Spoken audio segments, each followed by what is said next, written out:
3,000 years ago, in a windless gorge, where even the desert air seemed reluctant to pass, a team of royal laborers carved into the limestone cliffs.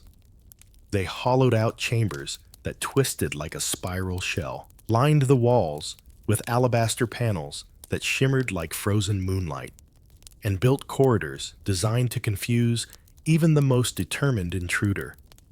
It was not a palace for the living, but a palace for a king to rule in death. And just as it neared completion, the pharaoh disappeared.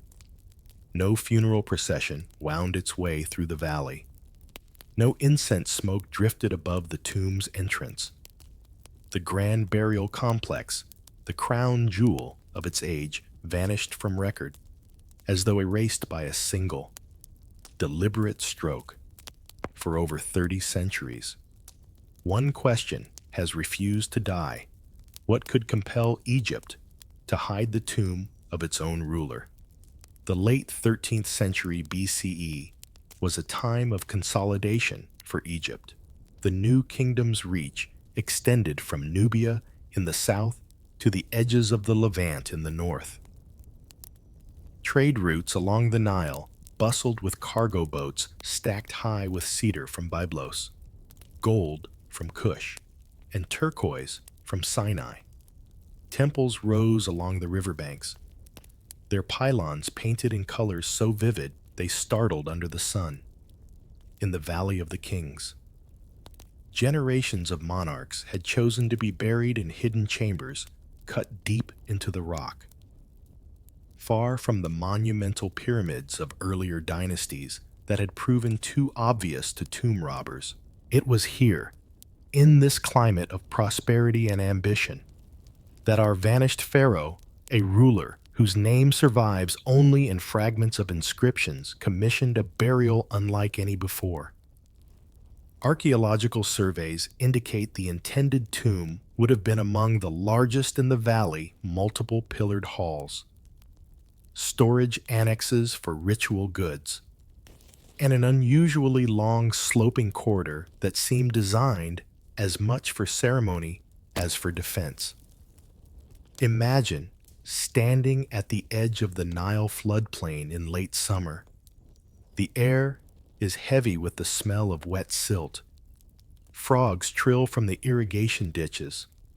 Palm fronds sway lazily under the weight of birds. In nearby Thebes, scribes sit cross-legged under awnings, tallying grain deliveries on strips of limestone.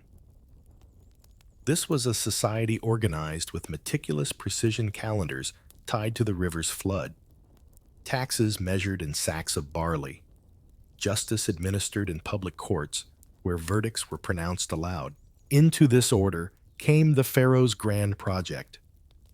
Overseers recruited teams of skilled stonemasons from Deir el-Medina, the artisans' village that supplied labor for royal tombs. They worked by torchlight in the tunnels, the smell of oil smoke clinging to their hair and clothes, their chisels ringing in the confined air. Every stroke carried a dual purpose: to honor the king and to protect him from eternal theft. Royal burials in Egypt were public spectacles. Even if the tomb's location was secret, the funeral procession was not. Priests, nobles, and soldiers would escort the mummy to its final resting place, chanting spells to guide the king's soul through the duat, the underworld. But in this case, no records, not even in the gossip-laden workmen's journals from Deir el-Medina, mention such a procession. Instead, the evidence tells a stranger story. Traces of halted construction tool marks frozen mid-stroke, chambers left unpainted, a sudden cessation of workers' rations documented in surviving ostraca, and an unfinished entrance corridor that appears to have been deliberately backfilled with rubble. Theories abound as to why. Some Egyptologists point to sudden political upheaval. Perhaps the pharaoh was overthrown, his successor erasing his monuments as part of a campaign of damnatio memoriae, the condemnation of memory. Others suspect a religious schism, akin to the upheavals following Akhenaten's reign a century earlier, in which theological disputes reordered the state's priorities overnight. If such a crisis struck, the tomb might have been abandoned to divert resources elsewhere. The effect was twofold. The king's burial place was lost to time, and the Valley of the Kings gained its most enduring ghost story, a monument that everyone knew had existed, but no one could find. In 2018, a ground-penetrating radar survey of an unexplored spur of the valley revealed anomalies consistent with man-made voids long straight edges beneath the limestone, approximately 15 meters below the surface, while excavation permits remain pending. The find has reignited speculation that this could be the missing tomb, if confirmed. It would be one of the most significant archaeological discoveries in Egypt since Tutankhamun. Egypt was not alone in hiding its dead rulers. In China, the tomb of Emperor Qin Shi Huang Builder of the Terracotta Army remains sealed, reportedly containing rivers of mercury in the Andes. Certain Inca mummies were hidden in mountain caves known only to select priests, yet Egypt's vanished tomb stands apart. Its disappearance was so complete that even its patron's name is uncertain, making it an absence as much as an object. Egyptian blue, the pigment used to decorate royal chambers, has a property invisible to the naked eye. It emits infrared light when excited. Modern archaeologists use this quirk to detect even microscopic traces of pigment on stone, allowing them to map vanished wall paintings without touching the surface. It's possible that, if the tomb is ever found, its walls will still glow faintly under the right sensors, a ghostly echo of colors unseen for millennia. Some scholars believe the tomb's disappearance was purely practical, a result of geological instability in the valley, forcing workers to abandon a collapsing excavation. Others maintain it was an act of deliberate erasure, perhaps tied to court intrigue or succession disputes. With no definitive evidence, the debate remains open, and each new discovery shifts the balance only slightly. But the story doesn't end here. Somewhere under the ochre cliffs and sand-choked wadis of the Valley of the Kings, a labyrinth of chambers may still wait, sealed by hands that intended it never to be seen again. And if those doors are opened, they may not only reveal a king's resting place, but also the politics, fears, and ambitions that shaped Egypt's golden age. If you enjoy epic stories of history and unsolved mysteries, you can subscribe to the channel to explore even more fascinating content. And don't forget to leave a comment about the topic you're most interested in. Who knows? The next video might be made just for you. In the next section, we will step back in time to trace the early life and rise of this enigmatic pharaoh, a man whose reign was as ambitious as the tomb that vanished with him. The palace records of the late 13th century BCE do not name him as a favored son. He exists in the margins, a ghost among the papyrus ledgers, a prince without the ceremonial epithets or gilded seals of a crowned prince. His presence appears only in terse administrative notes, a witness to a harvest tally, a participant in a minor temple dedication, a supervisor for a modest expedition upriver, in a dynasty where the next ruler's name was usually sung in processions years before coronation. His path to the throne began with a near whisper, so faint that later scribes would puzzle over whether he had ever been intended to rule at all. In the hush that followed the court's mourning for a deceased pharaoh, this little-known prince stepped forward. No clash of armies heralded his rise. No flood of decrees announced his claim.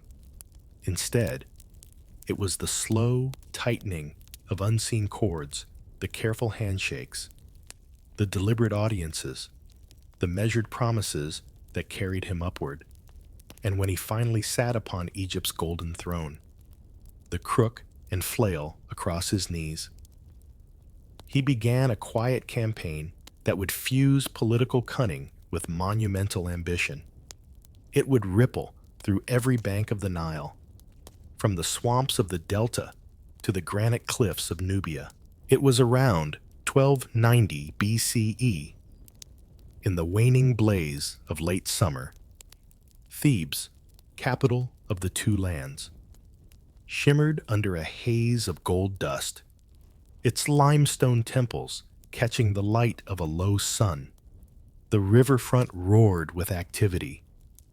Barges from Punt, carrying fragrant myrrh resin, Phoenician traders untying bundles of cedar beams, sacks of turquoise and lapis lazuli arriving from mines far to the east.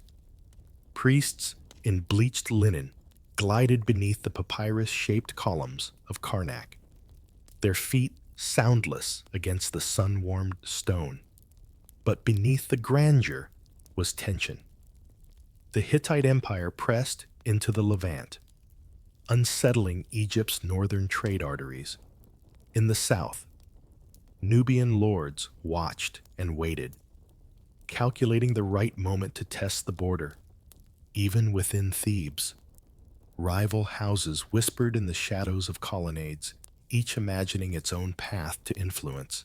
Into this fragile web stepped the obscure heir. He was likely born to a secondary wife, or a distant branch of the royal line, close enough to claim descent from Horus, but far enough to lack the inertia of destiny. His survival would depend not on inherited authority, but on skill, the ability to turn potential threats into patrons, and adversaries into collaborators. His opening moves were subtle, almost ceremonial. At Karnak, the high priests of Amun presided over lands and granaries larger than some kingdoms. Without their blessing, any reign could wither.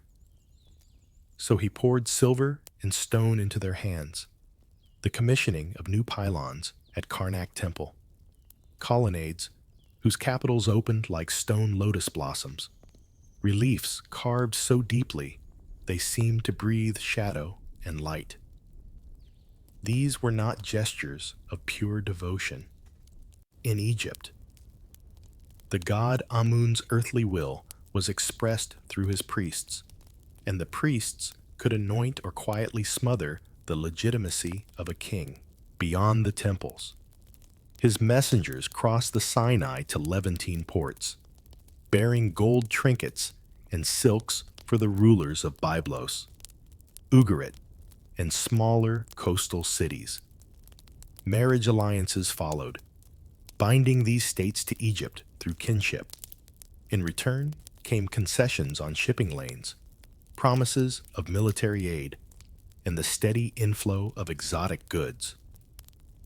Southward, Nubian envoys brought tribute leopard skins supple as river clay, ingots of raw gold dust shimmering in the sun, ivory tusks taller than a man. The prince received them in the great hall of Thebes, the audience staged with deliberate opulence so that every ally and every rival could see the theater of loyalty. The effects were immediate. Succession disputes dissolved before they could germinate. In borderlands where Egypt's influence had waned, minor rulers now displayed Egyptian symbols alongside their own visible proof that it was wiser to align with a stable pharaoh than gamble on the ambitions of foreign empires.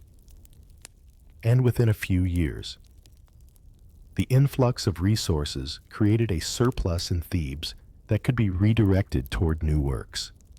The most ambitious of these, though still in its earliest conception, was the king's own tomb an enterprise that would blur the line between monument and mystery. In 2017, a long-forgotten storeroom in the Luxor Museum yielded a stela fragment. Its inscription, partially eroded, credited the king with commissioning the House of Eternity that none shall find. For Egyptologists, the phrase was startling. Tombs were meant to endure in glory, to proclaim the king's name under the gaze of eternity. But here was a monarch who envisioned his resting place as something hidden, a secret, to be guarded as jealously in death as power was in life. Other civilizations had mirrored pieces of this strategy. Mycenaean kings intermarried across rival houses to lock peace into bloodlines. Mesopotamian rulers gifted temple estates not out of pure piety, but to root their political influence in divine soil. Yet, in Egypt, where the pharaoh was considered a living god, the ascent of such an unheralded heir through carefully woven alliances was rare. It hinted that the throne was no longer passed solely by divine mandate, but also by the intricate mathematics of loyalty and leverage. One of the more arresting relics from his early reign survives in Cairo's Egyptian Museum, a dagger whose blade is meteoritic iron. To the ancients, this was iron from the sky, a material more precious than gold, believed to be a gift from the heavens. Such blades were vanishingly rare in the 13th century BCE. This one, with its gold hilt and crystal pommel, may have been part of his coronation regalia. In wielding it during rituals, the king may have claimed not only earthly authority, but a cosmic mandate. Historians remain divided on how this ascension truly unfolded. Some see him as a compromise candidate, elevated by rival factions precisely because he lacked a power base strong enough to threaten them. Others suggest the Amun priesthood deliberately installed him, calculating that a ruler indebted to them would keep the temple's coffers and estates secure. In either case, the survival of this phantom prince depended on balancing forces that were not always aligned, a precarious act in an empire where a whisper in the wrong ear could end a reign. By the dawn of his second regnal year, the transformation was complete. His image, once absent from public reliefs, now appeared on colossal statues. Envoys carried his name to the courts of foreign kings. The treasury brimmed with tribute and spoils. The temples sang his titles in daily rituals, and the artisans of Thebes chiseled his likeness into stone meant to endure millennia. Yet behind these achievements lay the first sketches of a project that would consume his reign, a tomb more ambitious and more hidden than any before it. A labyrinth designed not only to shelter the body of a king, but to ensure it would never be found. What drove such secrecy? Fear of tomb robbers, a ritualistic belief in seclusion after death, or a political calculation to deny enemies even the satisfaction of desecrating his corpse? The answer remains elusive, and it is into that enigma that our story now turns. The command was unlike any in recent memory, not a mere directive from the palace, but a proclamation designed to echo through the corridors of time. Messengers carried it with deliberate gravity. The pharaoh would have a tomb beyond the reach of imagination, a monument so unlike anything the Nile Valley had ever seen that it would not merely mark his death, but define his eternity. The chamber would be a citadel of stone, a vault to protect not only the body, but the very idea of the ruler's divinity. In whispered corners of the capital, some said it was not a tomb at all, but a weapon against oblivion. Within the heart of Memphis, the royal architects assembled. They were masters of their craft, men whose names, though rarely recorded in stone, would shape the very face of the afterlife. Across polished cedar tables, they unfurled vast sheets of linen, each inked with preliminary sketches and guarded calculations. The palace air was heavy with the scent of resin, fresh-cut wood, and the faint metallic tang of crushed pigments. Even before the first stone was quarried, the plan was breathtaking in its ambition, a labyrinth of corridors twisting back upon themselves, false chambers crafted as intricate decoys, and secret passageways known only to a select few. The burial vault itself was to lie at a depth unmatched in living memory, shielded by multiple layers of deception. The pharaoh demanded materials from the farthest reaches of the known world, lapis lazuli, from the distant mountains of Afghanistan, to form a ceiling that would glow with an eternal twilight. Granite from Aswan, polished to a black mirror, for the sarcophagus, and cedar beams from Lebanon, their scent destined to linger for centuries in the sealed air. There was even a proposal for a shaft cut at a precise angle so that, on one morning each year, the rising sun would send a single beam of light directly onto the pharaoh's resting place, an alignment between heaven and earth. Fixed in stone, construction began before the ink dried on the plans. On the high western plateau, teams of laborers set to work beneath the pitiless sun. The rhythmic strike of copper chisels on limestone echoed like a heartbeat across the valley. Barge crews moved steadily along the Nile, their cargoes of granite and timber lashed under reed mats. Caravans wound through the city gates, carrying obsidian, alabaster, and rare pigments. Overseers kept strict tallies on ostraca, each stroke of ink a measure of the kingdom's immense investment in its ruler's afterlife. And yet, from the very beginning, there were anomalies. Entire shipments vanished from the royal inventory without explanation. One record noted a cache of imported cedar, far exceeding the tomb's structural needs. Days later, the logs were gone, replaced in the ledgers by obsidian blocks with no stated purpose. Laborers whispered of corridors ordered sealed before completion, their hieroglyphs chipped away in the night.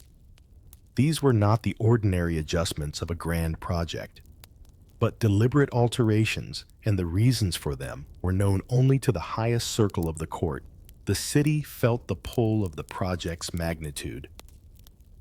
Markets thrived as traders brought exotic goods to profit from the pharaoh's demands.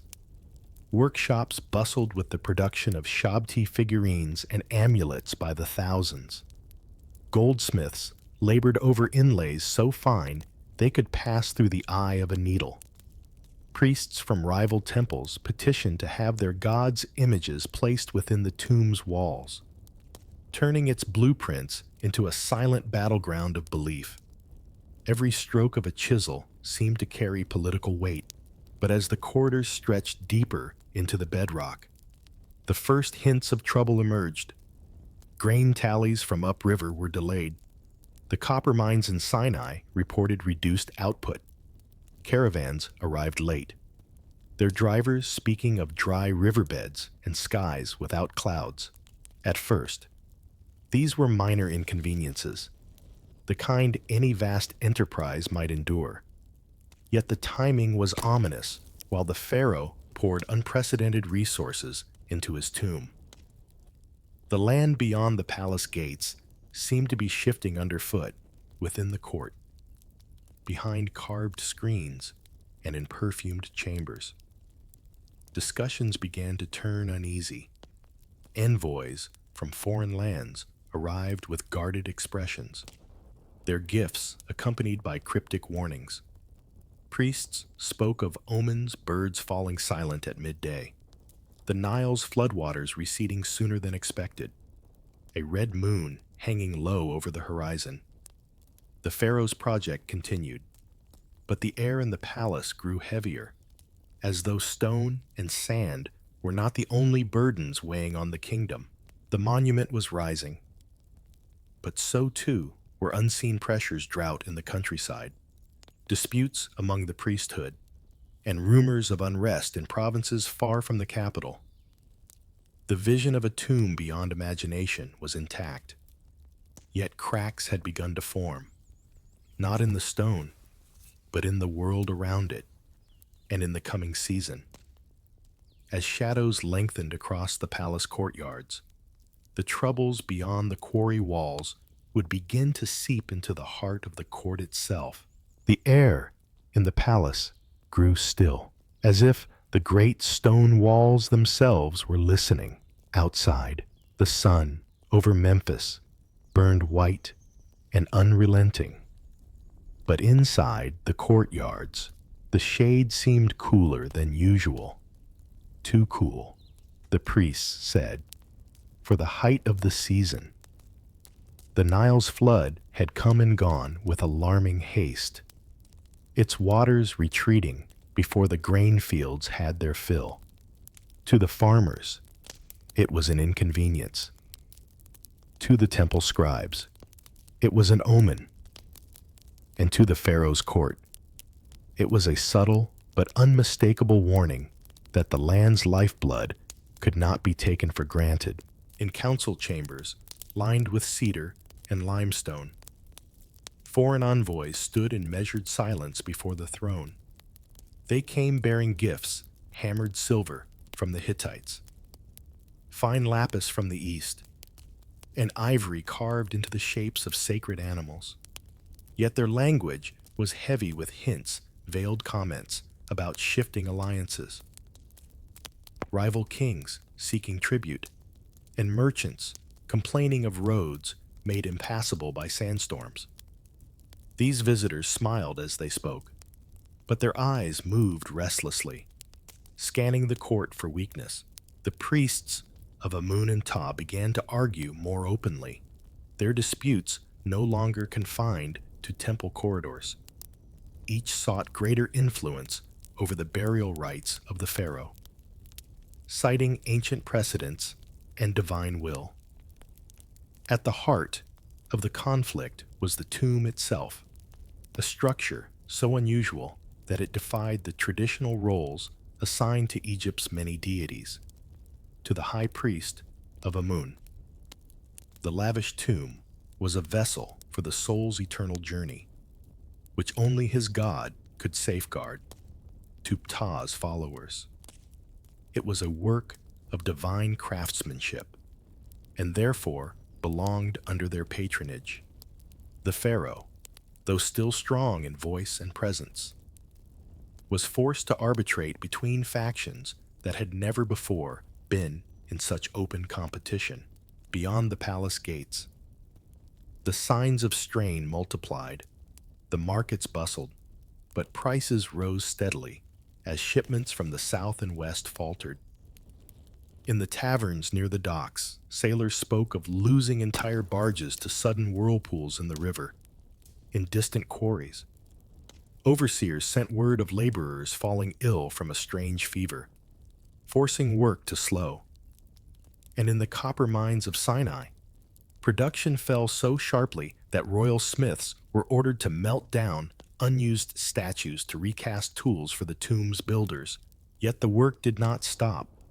By royal decree, the quarrying, carving, and transportation of materials continued day and night, as though the completion of the pharaoh's resting place was a matter of state survival.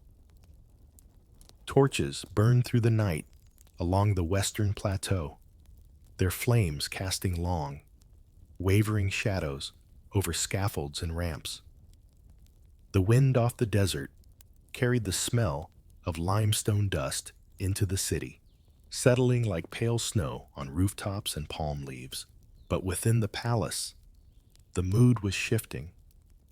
Some officials whispered that the pharaoh's obsession with the tomb was draining resources that should have gone to strengthening the kingdom's borders or replenishing its grain reserves. Others claimed the omens were too numerous to ignore the drought, the foreign hints of unrest, the strange illnesses among the workers, and though no one spoke it aloud in the throne room, a few dared to wonder if the gods themselves were uneasy with what was being built. The pharaoh, for his part, appeared outwardly unmoved in public audiences.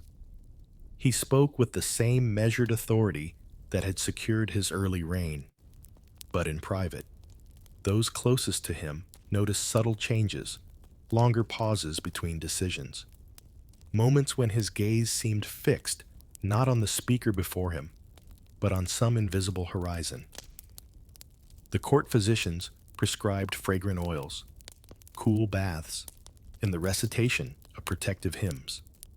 The high priests performed elaborate purification rites in the palace halls, their chants echoing off the stone until the air itself seemed to vibrate. The disputes among the priesthood soon began to influence the workforce. Foremen loyal to one temple or another quietly redirected shipments, slowed work on certain chambers, or ensured that specific religious symbols received pride of place in the decoration. In some cases, work crews refused to enter a corridor until the appropriate god's blessing had been invoked. The architects, once focused purely on engineering marvels, now found themselves mediating between theological demands and structural necessity. Meanwhile, foreign envoys continued to arrive, their messages growing more urgent. The Hittite ambassador warned of unrest in the Levant that might spill into Egypt's trading routes. A Nubian delegation hinted at the possibility of withholding gold shipments unless their king's lineage was formally honored in the pharaoh's burial inscriptions. Even the merchants from the Aegean brought troubling news, strange movements of people along the coasts, the destruction of small ports by forces unknown, and whispers of a sea power that respected neither treaty nor tradition. The court scribes recorded it all, their papyrus scrolls swelling with daily reports, petitions, and warnings. Yet in the archives, certain entries began to vanish. A request from a governor in the south, once logged in triplicate, was missing from all records. Notes about a grain shortage in the Delta disappeared between one reading and the next. Some suspected deliberate censorship, an attempt to present a vision of stability that no longer existed. Despite the unease, the pharaoh pressed on. His orders grew even more specific. Chambers within the tomb were to be sealed earlier than planned. Inscriptions in certain corridors were to be erased and replaced.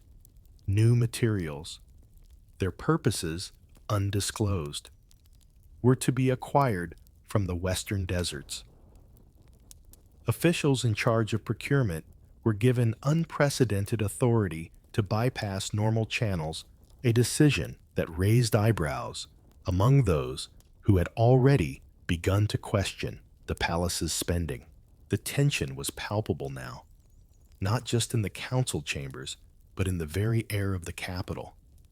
In the evenings, when the heat subsided and the city's streets should have been filled with music and laughter, there was an unfamiliar quiet. Guards patrolled more frequently, doors closed earlier, and in the palace, the pharaoh's closest advisors began to meet in smaller, more guarded gatherings, speaking in low voices as if the very walls might carry their words elsewhere.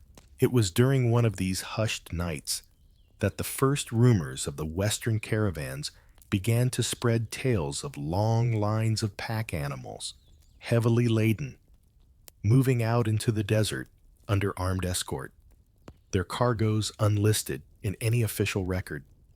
Traders swore they saw them vanish into the horizon, toward lands few dared to cross.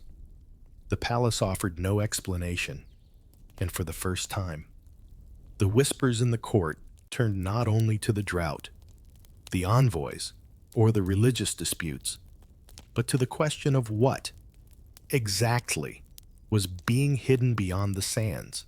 The western horizon had always been more symbol than reality to the people of the Nile.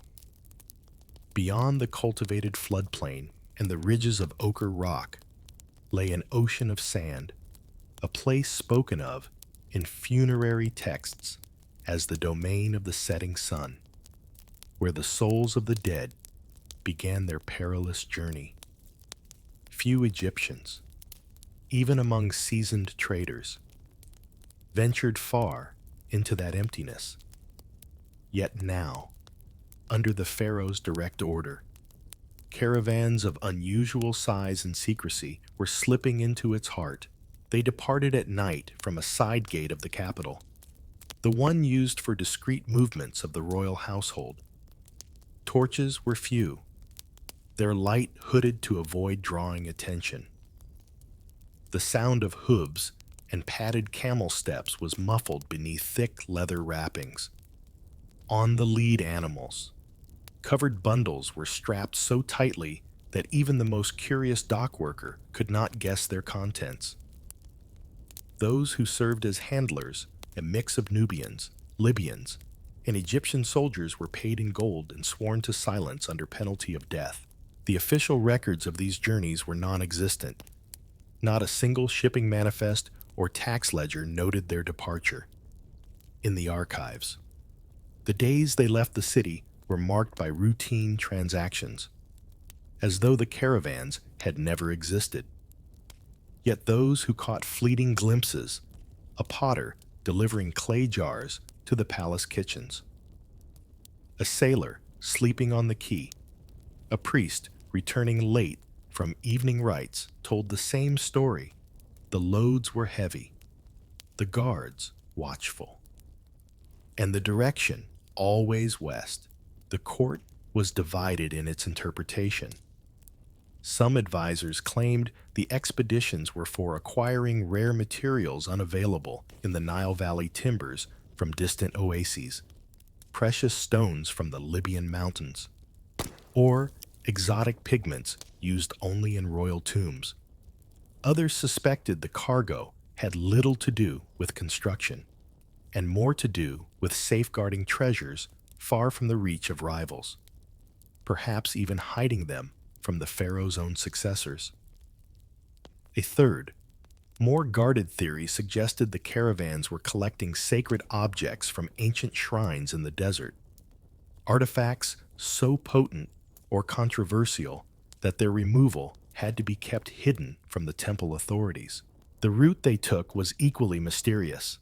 Ancient trade maps recorded a handful of paths across the western wastes, the Darb el Arbain, the oases road to Siwa, and a less documented trail toward the Gilf Kebir Plateau. The last of these, dotted with prehistoric rock art and strange, wind-carved caves, had been known in the Old Kingdom but rarely used in later times. The few Bedouin who still traveled it spoke of abandoned wells, collapsed watchtowers, and stretches where the sand shifted so fast it could swallow a camel in minutes. It was toward this forbidding region, some said, that the caravans moved. One particularly unusual detail survives in a fragmentary temple inscription, found not in Egypt, but in a ruined sanctuary in western Libya. The fragment, dated to roughly the pharaoh's reign, describes the bearers of stone without name, from the land where the sun sleeps. Scholars are divided over its meaning. Some argue it refers to blocks of a rare black basalt used in elite sarcophagi. Others suggest it might be a poetic description of meteoritic iron, an extremely rare and sacred material in ancient Egypt, often associated with the bones of the gods. If meteoritic iron was indeed the target, it would explain both the secrecy and the dangerous journey known meteorite fields lay far from the Nile's safe reach. The scale of these expeditions was not small. Contemporary quarry records, though not directly linked, show unexplained shortages of donkeys, draft oxen, and carts in the months following the caravan's departures. Metal tools disappeared from workshops, replaced by hastily forged bronze copies. Even the royal kitchens reported delays in grain deliveries, as if transport animals normally assigned to food shipments had been requisitioned for other purposes. The debate among modern historians over the purpose of these journeys remains unresolved. Excavations in the western oases have uncovered caches of imported goods from the Nile, suggesting trade was active. But no definitive evidence of the pharaoh's hidden expeditions has been found. Some scholars, pointing to parallels in Mesopotamia and Anatolia, believe the pharaoh was following a long-standing tradition of concealing burial goods far from the actual tomb, to thwart grave robbers. Others contend that the caravans were part of a political maneuver, an attempt to establish semi-secret outposts in the desert to control routes to sub-Saharan Africa. The lack of physical proof leaves both theories tantalizing but incomplete for the people who witnessed the caravans. The effect was more immediate. In the villages west of Memphis, children would gather at the edges of the road to watch the long columns pass, their eyes wide at the sight of gold-capped spearheads glinting in the torchlight.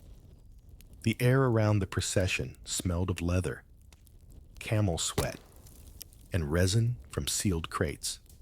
And always, at the rear, a small group of priests walked in silence, their heads bowed, carrying bundles wrapped in black linen. There were stories half-whispered, never written down, that one such caravan never returned. A sandstorm rose without warning 2 days into the journey, blotting out the sun for hours. When it cleared, only scattered crates and bleached bones marked the place where the column had been. The pharaoh's officials, if they knew of this disaster, made no acknowledgement. Days later, a new caravan departed, as if nothing had happened. The secrecy surrounding these expeditions did more than provoke curiosity. It sowed unease within the capital. Some of the more superstitious citizens began to connect the caravans with the drought, claiming the pharaoh was sending offerings to unknown gods in the desert to buy rain. Temple oracles denied it, but the rumor persisted. Others whispered that the pharaoh feared an invasion and was moving sacred relics to a place where no enemy could find them. The truth, whatever it was, remained locked behind the palace's sealed gates. In the desert itself, traces of the journeys faded quickly. Tracks were erased by wind and days. Campfires left only faint rings of ash. Yet now and then, travelers reported finding odd remnants, a shard of painted limestone bearing the royal seal, a fragment of cedar carved with unfamiliar symbols, or a lump of metal so heavy it could only have been worked from celestial stone. These finds rarely reached official hands. Those who discovered them often kept silent. Fearing they had stumbled on something forbidden, the caravan's departures continued, sporadically, but without public explanation, for several years. Then, as abruptly as they had begun, they ceased. The gates from which they left were barred and watched by doubled guards. The western road fell silent again, save for the occasional trader or messenger, and in the court. Attention shifted not away from the tomb, but toward troubling developments much closer to home. For even as the pharaoh's builders labored and his secret expeditions ranged into the sands, disturbing reports began to filter back from the construction site itself. Passages within the tomb were being sealed before completion. Decorative panels were being chiseled smooth, their inscriptions erased under cover of night. Workers, once proud to boast of their role in building the greatest monument of the age, now spoke in hushed tones about corridors where no one was allowed to go, and chambers that had been closed off as though to hide something inside. And so, as the last of the Western caravans vanished into history, the court's attention turned to a new and more immediate puzzle, one that would unfold not in the desert, but within the walls of the unfinished monument itself. The monument was never meant to stand incomplete. From the first chisel stroke, the pharaoh's burial chamber had been envisioned as a testament to permanence, a structure so enduring that the desert winds themselves would wear away before it did. For years, the labor had been relentless. Teams of quarrymen, stonecutters, and masons worked in shifts that blurred day into night. The sound of mallets on copper chisels echoed through the valley, mingling with the low groan of sledges dragging limestone blocks toward the growing superstructure. Yet now, for the first time, the rhythm faltered. Whispers among the workers spoke of corridors abruptly sealed before their carvings were finished. Passages that had once been open and lit with oil lamps were suddenly blocked with fitted stone, their edges plastered and painted over to look as if they had never existed. Masons who asked questions found themselves reassigned to distant parts of the project. Scribal teams, once tasked with inscribing hymns and offering lists along the walls, were ordered to erase certain names and scenes under cover of night.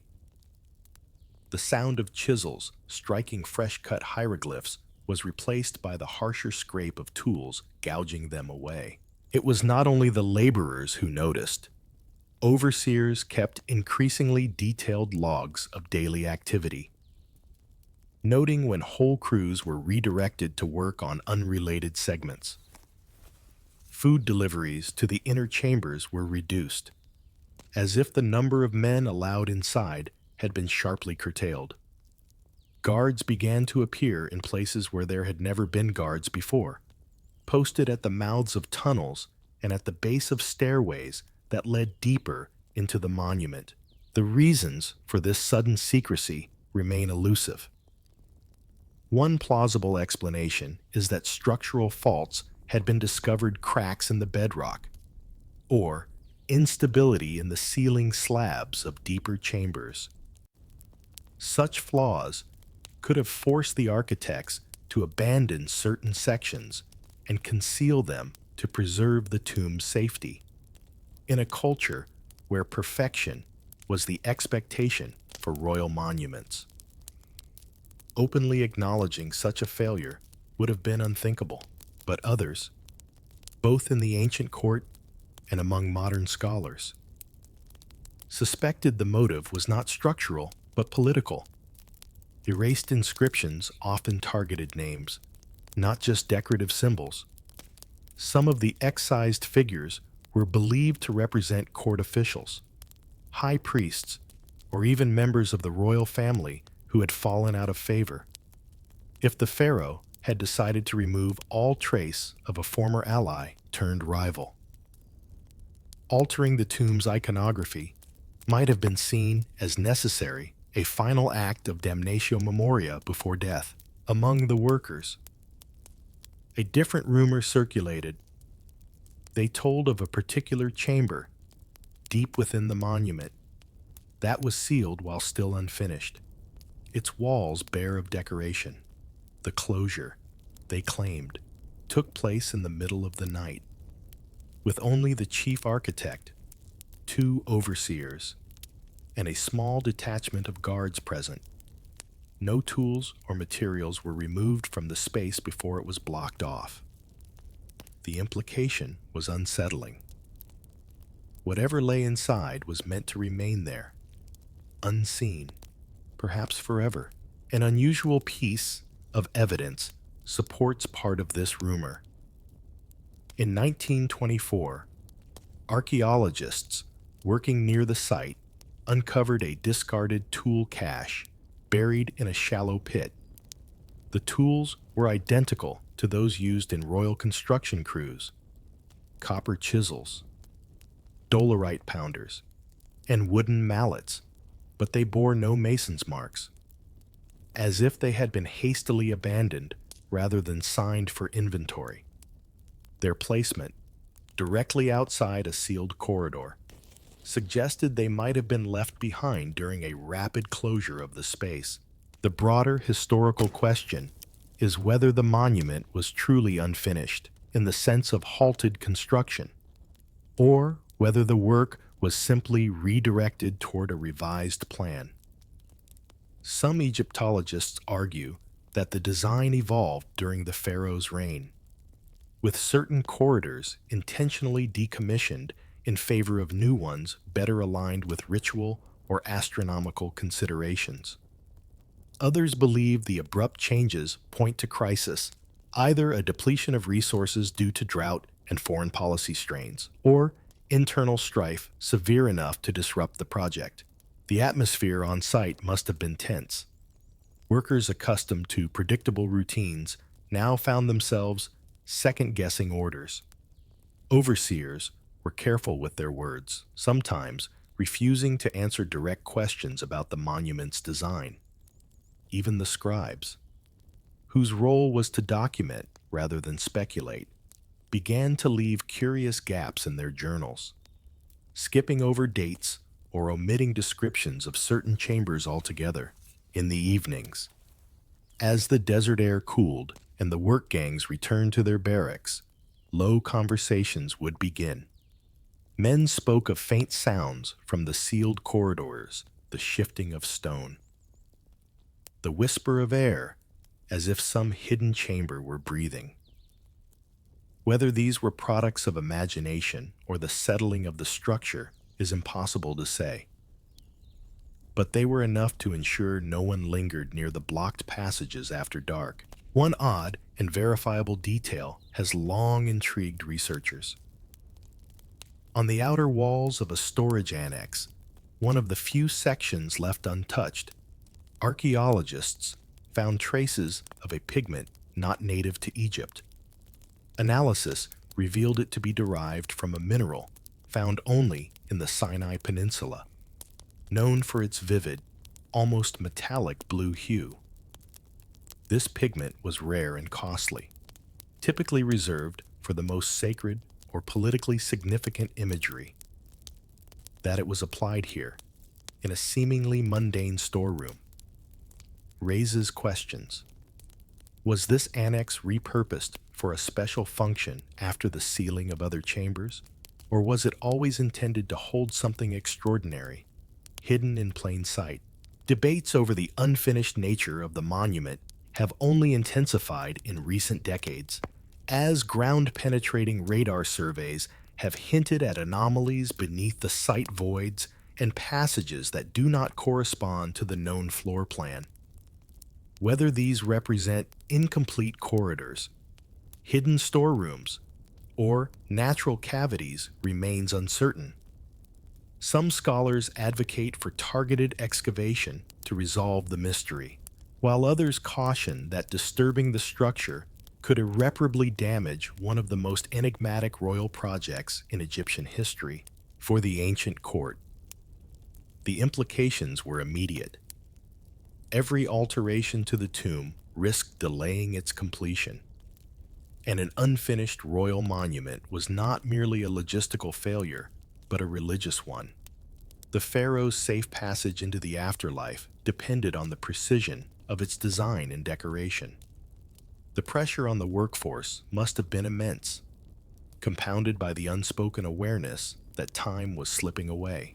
And as that time dwindled, the pharaoh himself became a less frequent presence at the site, where once he had arrived in full procession to inspect the work.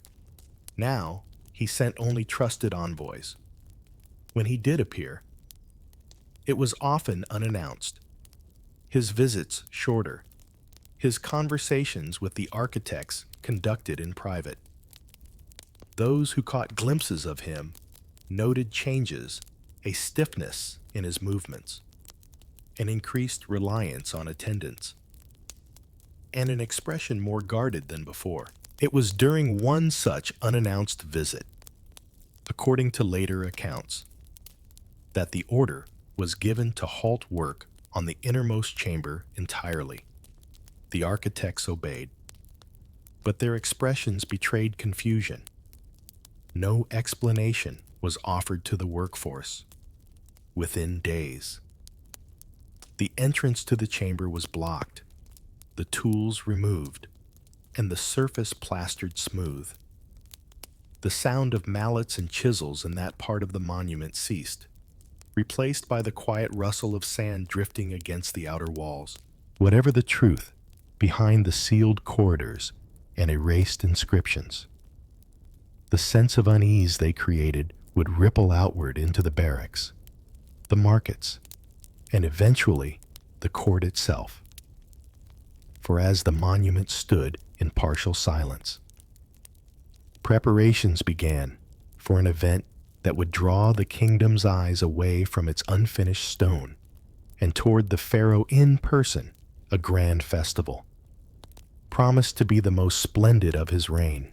But grandeur can hide fragility, and celebration can mask decline.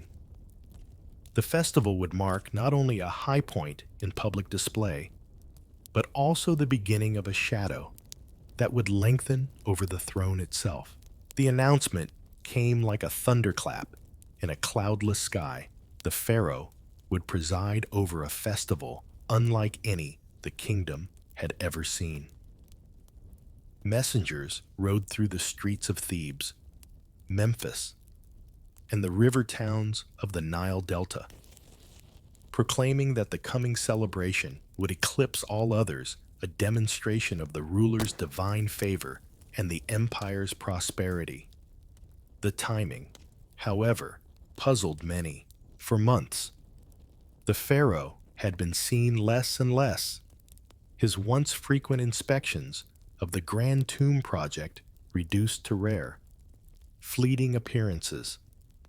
Rumors had begun to ripple through the court and the streets alike of lingering illness, of disputes among high priests, of foreign emissaries leaving the palace in barely concealed frustration. And yet, here was the promise of spectacle processions, offerings, music, and feasts that would stretch from sunrise to well past the night's final watch.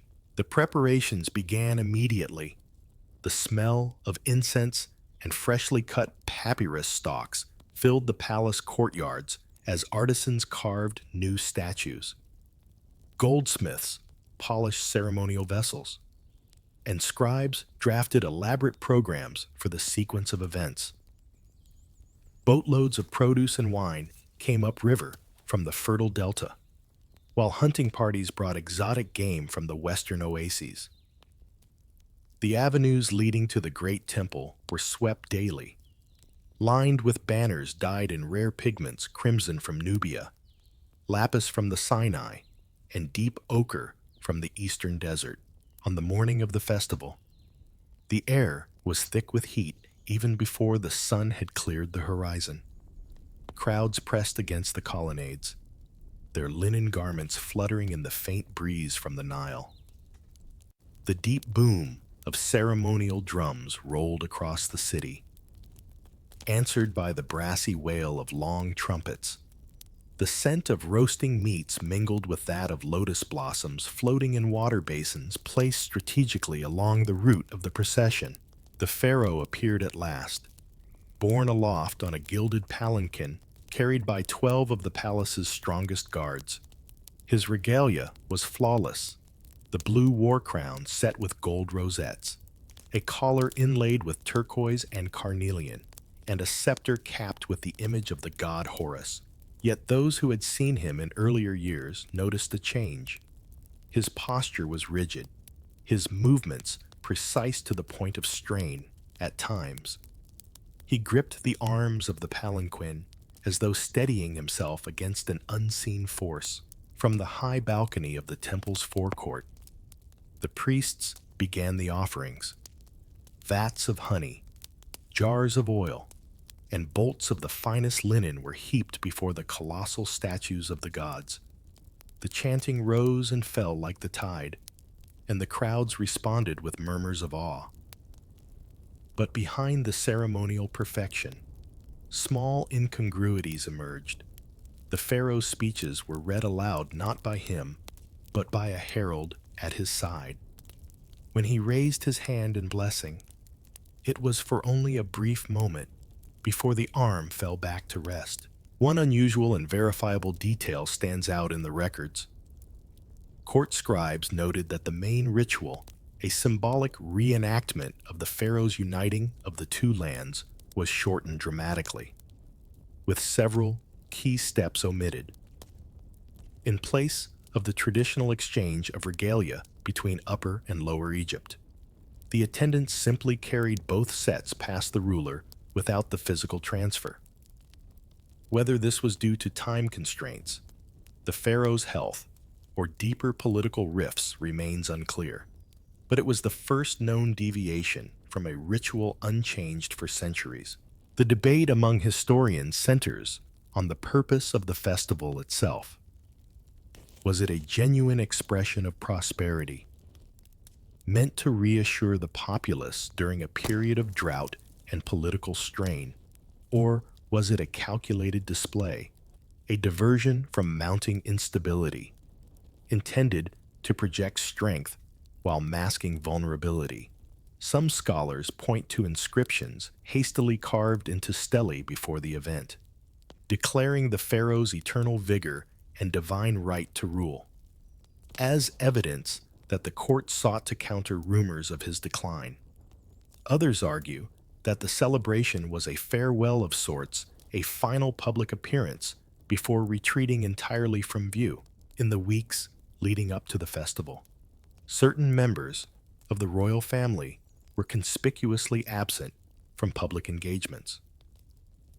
One noblewoman, believed to be the pharaoh's sister and a key political ally, vanished from the palace compound without official explanation.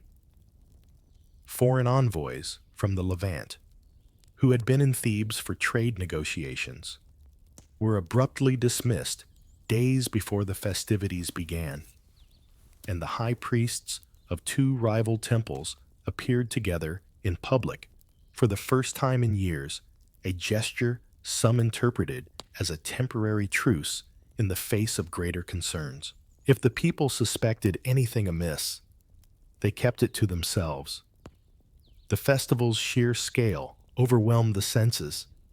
Courtyards overflowed with dancers in beaded wigs, their bodies painted with patterns meant to invoke protection from the gods. Jugglers and acrobats performed before the palace gates, while trained ibises and monkeys amused the children gathered along the procession route. The Nile itself became a stage, with decorated barges drifting past, their hulls draped in linen banners that snapped in the breeze. As the sun dipped toward the horizon, torches and oil lamps were lit in unison, casting the entire city in a golden haze. The music shifted from brassy triumph to slow, hypnotic rhythms in the glow. The pharaoh's face appeared almost mask-like, the gold of his regalia reflecting the torchlight in sharp, unyielding flashes. He lifted his hand one final time, then lowered it and retreated behind the veils of the palace entrance. The crowd roared in approval. But the suddenness of his departure did not go unnoticed. In the days that followed, his absence became glaring. No more inspections of the tomb. No public decrees. The heralds, once dispatched daily, fell silent. Even the palace's usual bustle seemed to fade, the courtyards emptier, the guards more watchful. One odd artifact from this period has survived: a small ivory inlay, found decades later in a storage room beneath the temple. It depicts the pharaoh seated beneath a canopy, with two figures standing behind him in poses of support. What is striking is that the carving shows the ruler's feet resting on an elaborate stool rather than the ground, a sign, perhaps, that he was unable to stand unaided for long periods, though not definitive proof of illness.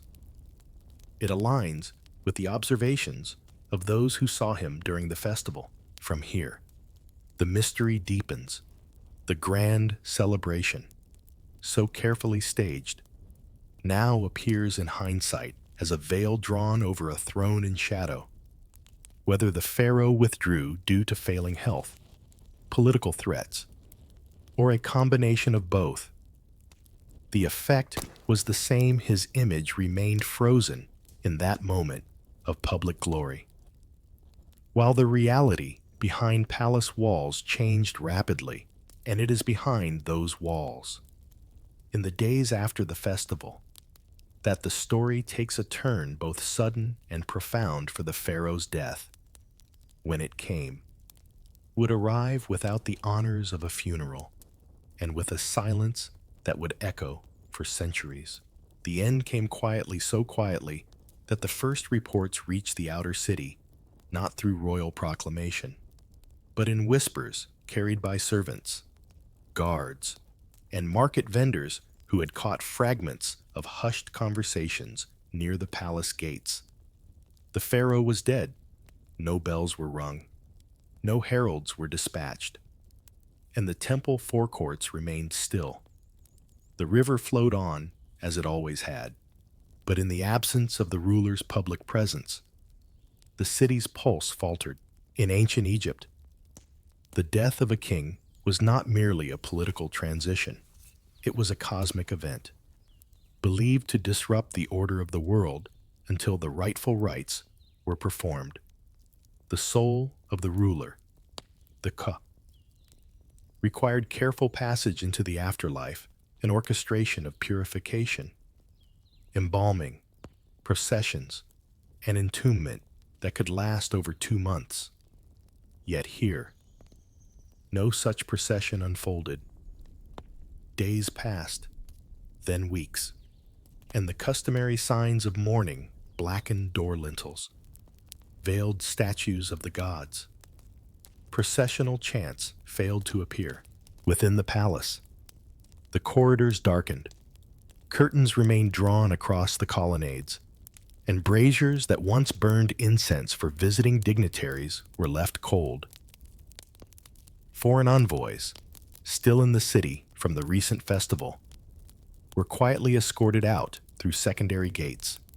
The high priest of Amun made a single public appearance, offering an unscheduled prayer for the balance of the two lands, but conspicuously refraining from naming the pharaoh or acknowledging his passing.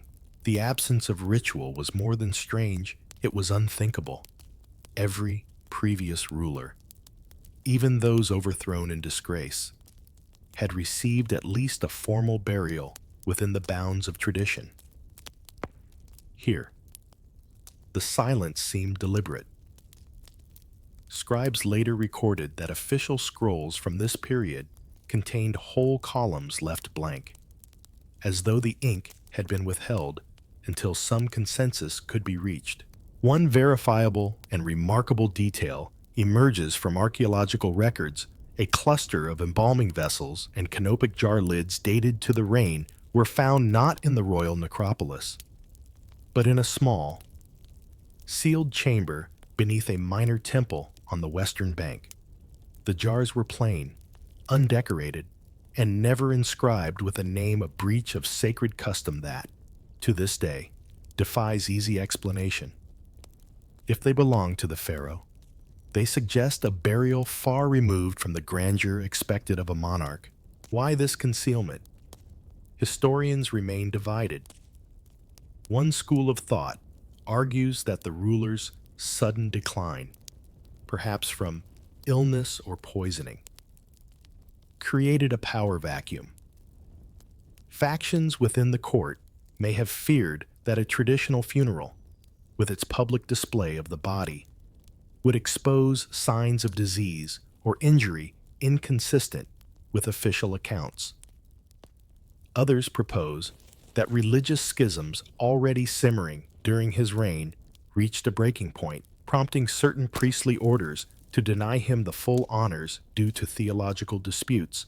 The more conspiratorial theories point to the hidden rites whispered about in later folklore. According to these tales, the pharaoh's closest allies spirited his body away under cover of night, conducting a secret embalming and burial in a location known only to a handful of trusted retainers. In this telling, the rites were performed not to deny him passage to the afterlife, but to protect his tomb and the treasures within from political enemies and opportunistic looters. There are tantalizing parallels elsewhere in Egyptian history. The remains of Akhenaten, the heretic king, are believed to have been moved and reburied in secrecy after his death. While certain rulers of the first intermediate period were interred in locations far from the main necropolises, yet even in these cases, some official acknowledgement occurred. The total silence in this instance remains singular. In the city, uncertainty bred tension. Merchants reported fewer customers. Caravans bound for the south were delayed without explanation. The Nile ferries that connected the east and west banks ran on reduced schedules, as if discouraging movement toward the necropolis. Rumors proliferated, some claiming the pharaoh still lived, but was too ill to appear. Others whispering of a coup that had already replaced him with a shadow ruler. One curious physical clue from this period comes not from Egypt itself, but from the archives of Byblos, a major trading port in the Levant. A letter, written in formal Akkadian cuneiform and dated to the approximate year of the pharaoh's death, records the sudden cancellation of a shipment of cedar logs intended for the House of Eternity of the great lord of the two lands. The phrasing is unmistakably funerary, implying that plans for a royal tomb were abruptly abandoned. What is certain is that the absence of ceremony would have been deeply unsettling to the population. The ancient Egyptian worldview depended on the concept of mayat balance, harmony, and order, and the king's burial was a central act in maintaining that cosmic equilibrium. Without it, both the spiritual and political order risked collapse. Yet, remarkably, there is no record of his unrest following the death. This has led some historians to suspect that the populace was deliberately kept in the dark, fed a version of events in which the pharaoh had withdrawn to conduct prolonged ritual communion with the gods. In such a narrative, his absence would be temporary, his silence a sacred duty, a fiction that bought the court time to secure succession, even within the palace. Few may have known the truth. Later administrative records reveal sudden promotions for certain mid-ranking officials immediately after the period of silence, suggesting that loyalty perhaps to those controlling the narrative was rewarded. The chief architect of the Great Tomb disappears entirely from the records at this point, his name chiseled out from a partially completed stela. If the burial took place, it must have been swift, private, and conducted with minimal witnesses. No new tomb inscriptions were commissioned. No commemorative scarabs bearing the pharaoh's cartouche were minted. It is as if the final chapter of his life was not written in stone at all, but in air scattered by the desert winds before it could settle into permanence. The debate continues among modern Egyptologists. Some argue that the concealment points to a dynastic crisis so severe that even acknowledging the pharaoh's death would have risked civil war. Others maintain that this was a calculated choice by his successor, a way to erase a reign now deemed politically or theologically inconvenient. Still others suggest that the secrecy was intended to preserve the sanctity of his resting place in a time when tomb robbery was rampant. A problem well documented in papyri from the late New Kingdom. Whatever the cause, the effect was profound. The pharaoh passed from life into the realm of shadows without the fanfare, symbolism, and divine affirmations that had defined the deaths of his predecessors. His Ka, if the priest's traditions held true, would have been left vulnerable, wandering without the full protections of the afterlife journey. And yet there are whispers that his body, along with a cache of unprecedented artifacts, was hidden in a place where neither thief nor historian has yet tread, a place whose very location was struck from every map, whose markers were destroyed, whose name was forbidden to be spoken. From this moment, the story shifts from the stillness of death to the movement of deliberate concealment, for within weeks of the pharaoh's passing, whatever tomb had been prepared for him would vanish from the records entirely, leaving only a void where memory should be. The disappearance was swift, deliberate, and absolute. One day, the burial site was a subject of whispered directions among a select inner circle. The next, it was erased from the kingdom's collective consciousness. No edicts were announced, yet the evidence of an invisible hand can still be traced. Papyrus maps in the royal archives from that very year show precise routes to existing necropolises, irrigation systems, and temples, but in the section where the pharaoh's final resting place should have been marked. The surface is curiously uninked, as though the scribe's reed pen had simply stopped. Such omissions did not happen by accident. In ancient Egypt, cartographic records were sacred tools of administration. Every quarry, field, and tomb was meticulously charted for tax and labor purposes. To excise a location entirely required both authority and a willingness to disrupt the order of Ma'at itself.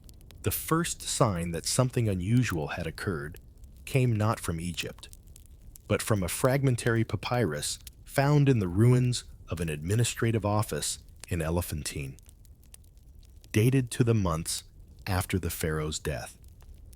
It contains a directive ordering scribes to remove the name and place of the great lord's house of eternity from the rolls. No reason is given, no successor named, and no explanation offered for such a profound violation of tradition.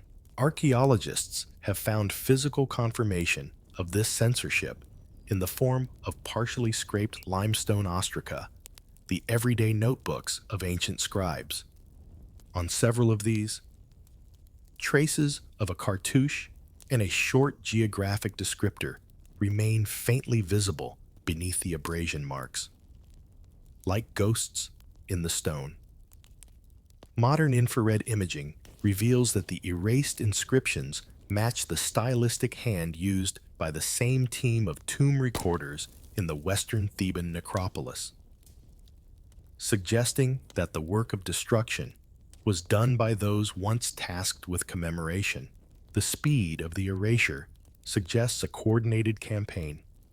Work crews, still active in the area from the pharaoh's construction projects, may have been redirected to dismantle signposts, deface boundary stelae, and bury waymarkers beneath fresh sand. These would have been small acts individually, but together They formed an almost perfect shroud of anonymity over the tomb's location. A particularly strange artifact linked to this effort emerged in the late 20th century from a private collection in Luxor, a fragment of a bronze surveyor's tool, inscribed with an incomplete set of coordinates. The tool's design is consistent with those used by New Kingdom engineers to plot monumental works.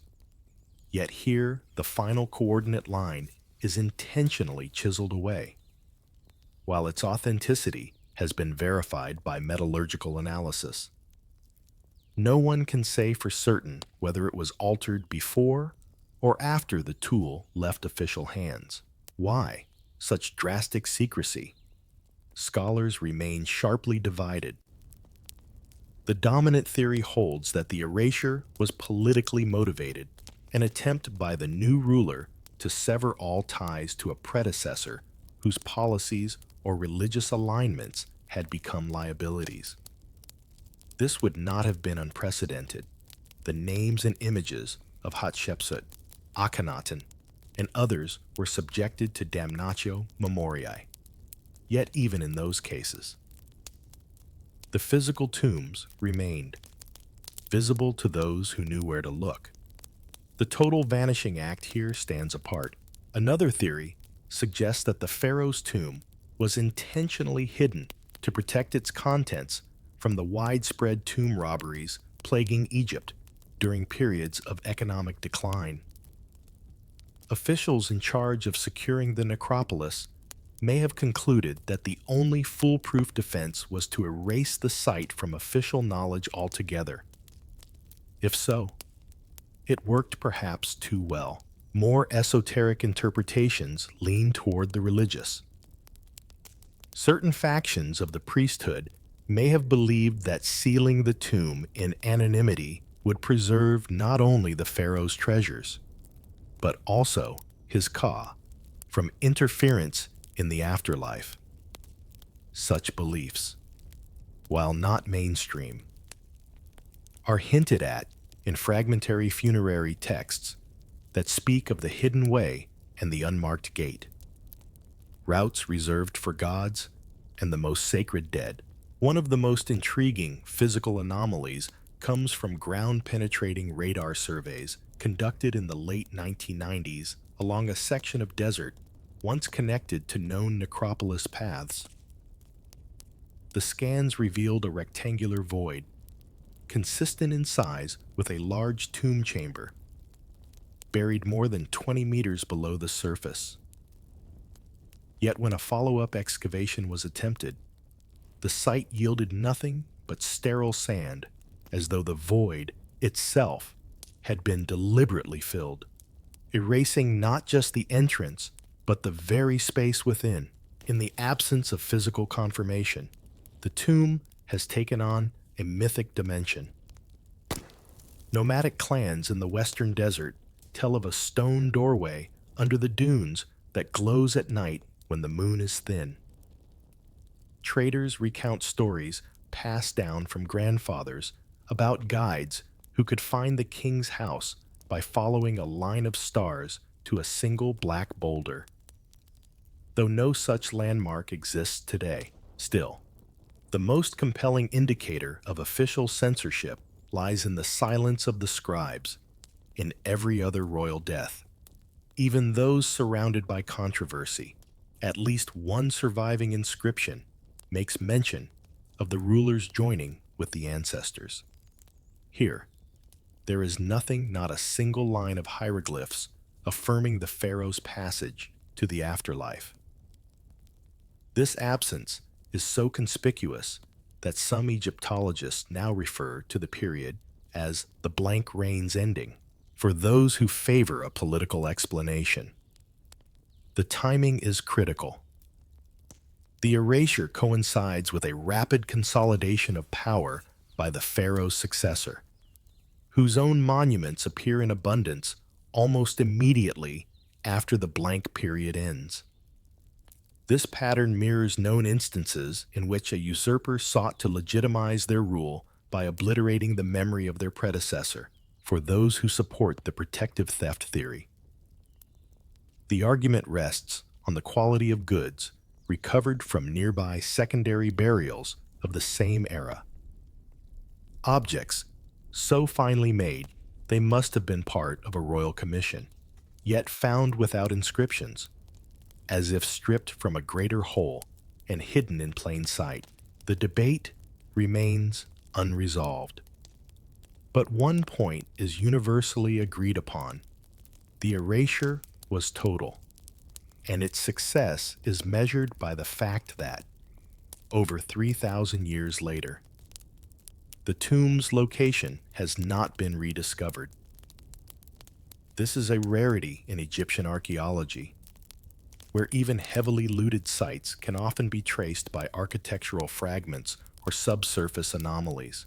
If the tomb still exists, and many believe it does, it lies beneath layers of desert shaped not only by time, but by a conscious human decision to hide it from both the living and the dead. Yet the story does not end with the vanishing of stone and sand, for the successor's next act would not only remove the pharaoh's burial from the map, but also his name from the very lineage of kings, a double death, political and spiritual, intended to ensure that he would be forgotten for all eternity. The erasure of a name in ancient Egypt was not a mere political maneuver. It was an assault upon the soul. To remove the carved hieroglyphs of a royal cartouche was to sever the ties between the living and the eternal. The belief ran deep without one's name. The ba could not find its way back to the body, and the ka would wither, lost in the afterlife. This was no idle superstition, but an act calculated to erase both legacy and spiritual survival. The successor to the vanished pharaoh understood this power well. Within months of taking the throne, teams of masons and scribes were dispatched across the kingdom with a single, destructive purpose to scour the land of any mention of the former ruler. The campaign was swift, reaching from the sun-baked quarries of Aswan to the cool, incense-filled sanctuaries of Memphis.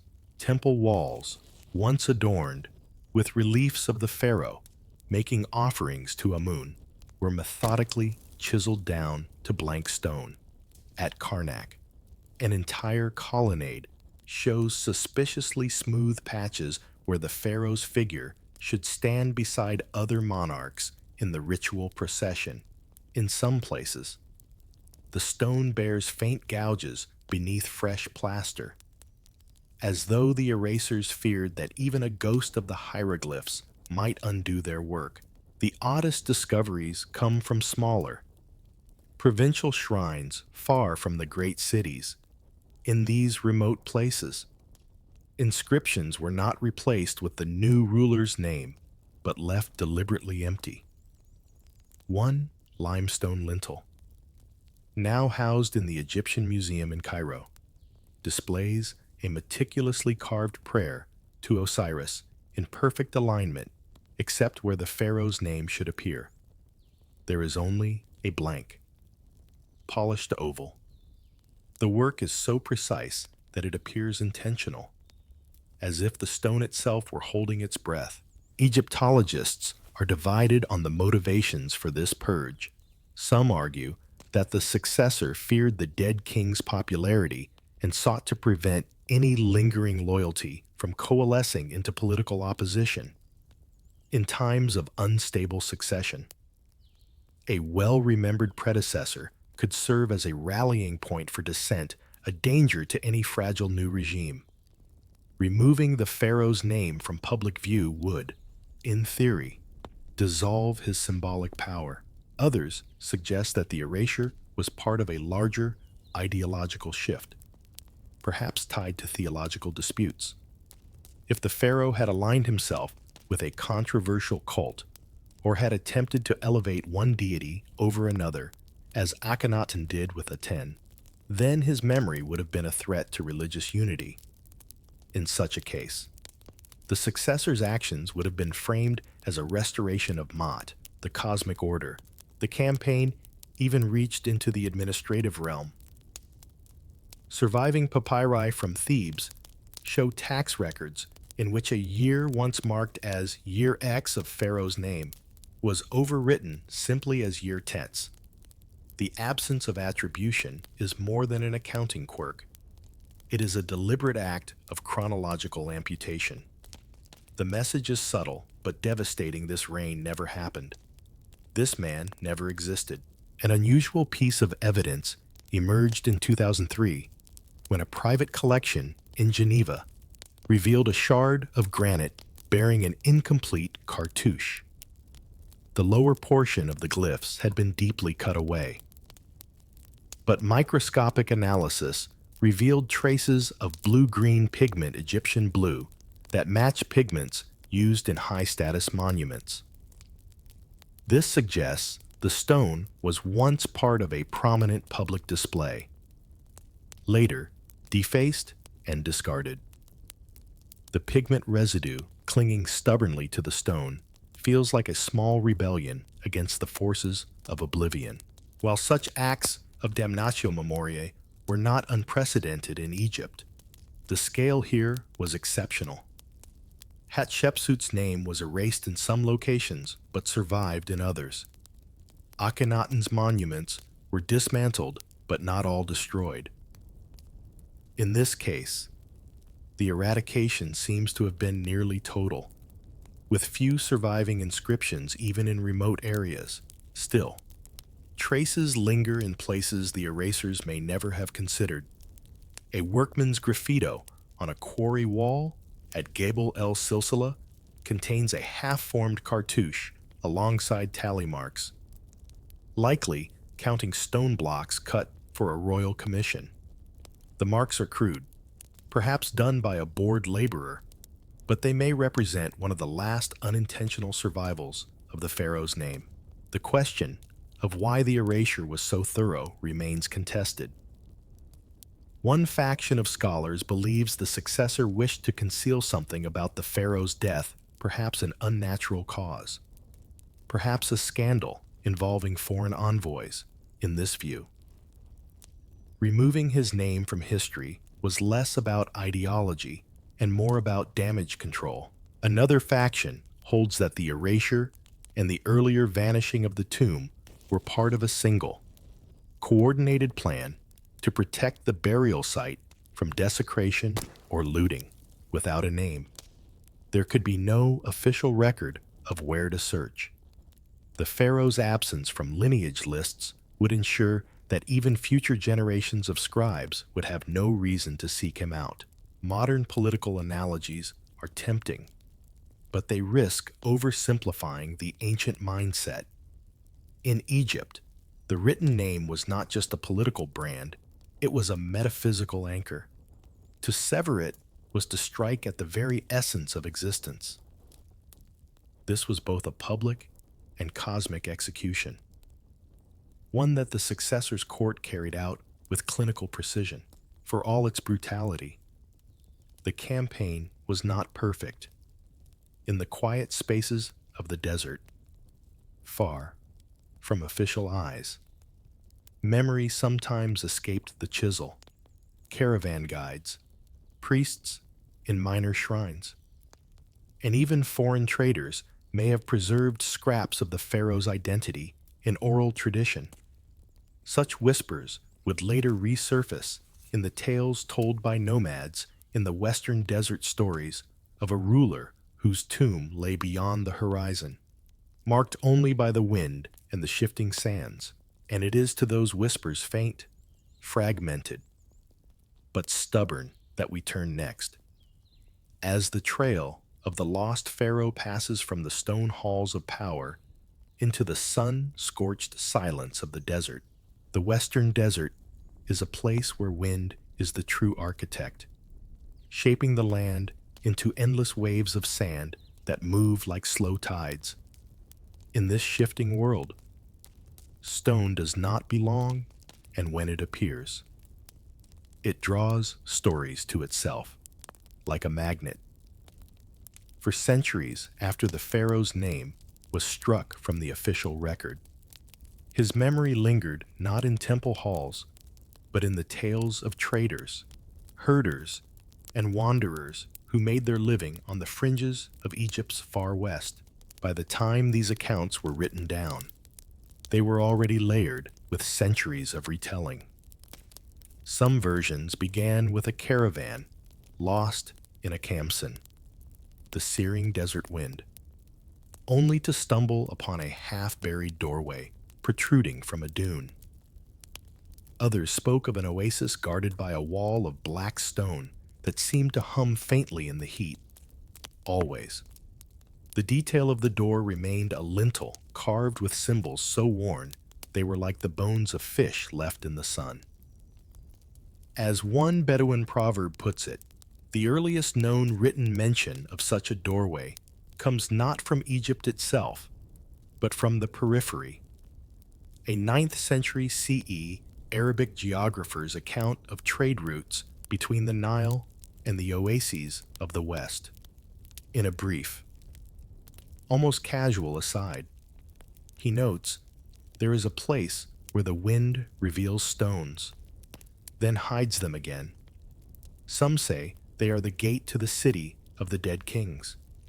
No coordinates, no map, just a reference that might mean nothing, or everything. In the oral tradition of the Alad Ali Bedouin, who roam the northwestern desert, the doorway is said to be cursed. One version claims that a merchant once pried at its seams with an iron tool, only to find the tool hot to the touch moments later. Another insists that the doorway is not fixed in place at all, but appears in different dunes after each season of storms, as though carried by the desert itself. Modern historians approach such tales with caution, aware that the sands have swallowed countless ruins, Roman forts, prehistoric settlements, even petrified forests. The desert has a way of erasing boundaries between fact and legend. Yet the persistence of the stone doorway motif across centuries and communities suggests a kernel of continuity, perhaps rooted in a real structure seen and described by different generations.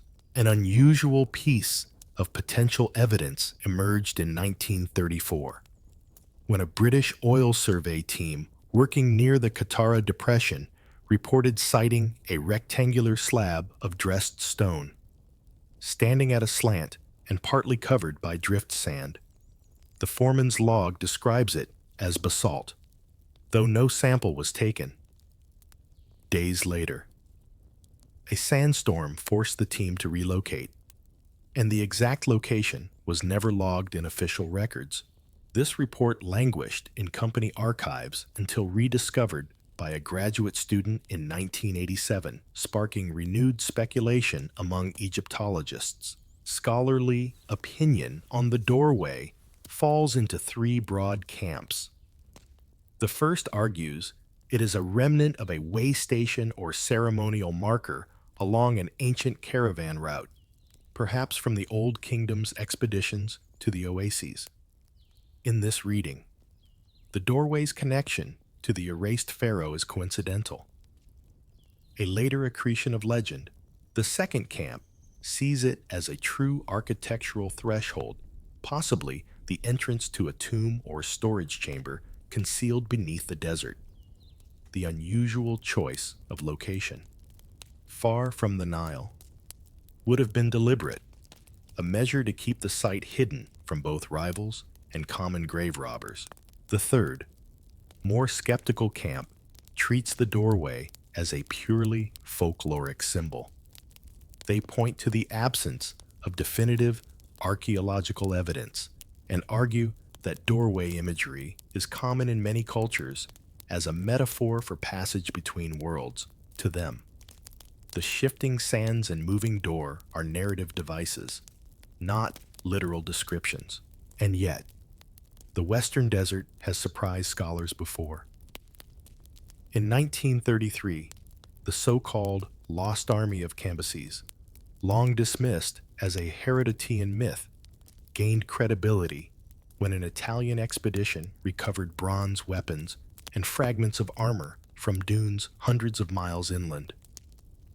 If such a story could have a basis in truth, why not the doorway? One of the oddest physical clues comes from a fragment of palm leaf basketry recovered in 2012 near the edge of the Great Sand Sea. Radiocarbon dating placed it in the late New Kingdom period, and microscopic residue analysis detected traces of bitumen, an uncommon material in Egyptian basket making but consistent with waterproofing storage containers. Was it part of a supply cache for desert expeditions, or perhaps goods sealed within a hidden chamber? No direct link to the doorway can be proven, but the location lies along a plausible route described in older Bedouin accounts. For those who traverse the desert today, the idea of a doorway half buried in sand is less far-fetched than it sounds. The prevailing winds can strip a dune bare in days, revealing hard rock or man-made stone beneath, only for the next storm to bury it again. Such breathing ruins are known to exist in other parts of North Africa, appearing and vanishing with the seasons, whether it is real or imagined. The doorway has served as a kind of compass in the collective memory of the region. Caravan leaders warn young guides to avoid the place, not because they fear curses, but because they say there is nothing to trade with the dead. Yet a few treasure seekers, drawn by the promise of lost gold or royal relics, have sought it out. Most return with nothing but stories of shimmering heat and tracks erased by wind within hours. The connection to the vanished pharaoh remains tantalizing but elusive. If the doorway were part of his tomb complex, it would imply an extraordinary logistical effort hauling dressed stone, heavy lintels, and perhaps even sarcophagus components hundreds of kilometers into the desert. Such an undertaking would have required secrecy, protection, and perhaps the very unlisted materials mentioned in court records from his reign. Some researchers propose that the doorway might have been a false front, a decoy meant to mislead potential looters away from the true burial site. In this theory, the real tomb lies deeper underground, accessible only through a concealed shaft far from the visible stone. Others imagine the doorway as a ceremonial entrance to a subterranean complex, perhaps modeled on the ancient concept of the duat, the realm of the dead, with its guarded gates and hidden passages. But speculation is not discovery. The sands remain silent, and the doorway, if it exists, has yet to be fixed on any modern map. Still, the weight of centuries of storytelling, scattered clues, and half-forgotten records presses on the minds of explorers. Somewhere beyond the reach of the Nile, the wind may be carving the edge of stone at this very moment, and in the next stage of our journey, the whispers begin to take shape. We will follow the trail into the 19th century, when the first modern clues emerged from the desert, hinting that the lost pharaoh's resting place might not be entirely beyond our grasp. By the dawn of the 19th century, Egypt had become a magnet for European explorers, scholars, and opportunists alike. The Napoleonic expedition of 1798-1801 had already set the stage, flooding Europe with sketches of temples, hieroglyphic inscriptions, and colossal statues. In its wake came a steady stream of adventurers, some motivated by scholarship, others by the promise of treasure, who pushed beyond the well-trodden routes along the Nile into the more forbidding reaches of the desert. Among them was Charles Wentworth, a former naval cartographer turned amateur antiquarian. His journals, now preserved in the British Library, reveal a restless curiosity and a penchant for chasing rumors gathered from caravan traders. It was in the spring of 1823, during a reconnaissance of the routes west of the Bahariya oasis, that Wentworth recorded a sighting which would later ignite scholarly debate: a set of broken limestone fragments protruding from a low dune, carved with faint hieroglyphs that seemed oddly familiar. The fragments, described as smooth to the touch, though weathered as though sand had licked them for 1,000 years, bore the remains of a royal cartouche, the oval frame enclosing a pharaoh's throne name. The carving was incomplete. The upper loop and lower flourish eroded away, but enough remained for Wentworth to sketch its outline. Years later, his drawings would be compared against known royal titulary and found to bear a striking resemblance to a cartouche that had been systematically erased from temple walls along the Nile, the name of the very pharaoh whose tomb had vanished from history. Wentworth's initial interpretation was cautious. In his notes, he suggested the fragments might have been part of a ceremonial stela marking a desert route. Yet his tone shifted after a second visit to the site in 1825, when he discovered a second cluster of debris, this time including a block with traces of painted blue pigment. Egyptian blue, as it is now known, was a costly artificial pigment favored for sacred and high-status objects. Its presence in the deep desert raised questions: who would transport such materials so far from the Nile, and for what purpose? The rediscovery of Wentworth's sketches in 1879 by the Egyptologist Amelia Harcourt brought the find back into public discussion. Harcourt, who had a reputation for combing through neglected archives, published a short paper arguing that the cartouche fragments could represent the first tangible link between the erased pharaoh and the elusive western desert site described in oral tradition. She noted that the peculiar curvature of the hieroglyph for reed within the cartouche matched that found on surviving seal impressions from the pharaoh's administrative records, a stylistic quirk rare enough to narrow the attribution. The academic community, however, remained divided. Some saw the evidence as compelling, if not conclusive. Others dismissed it as coincidence. One skeptical voice, the German scholar Ernst Vogel, argued in an 1882 lecture that the cartouche's resemblance could be explained by a common template used across dynasties.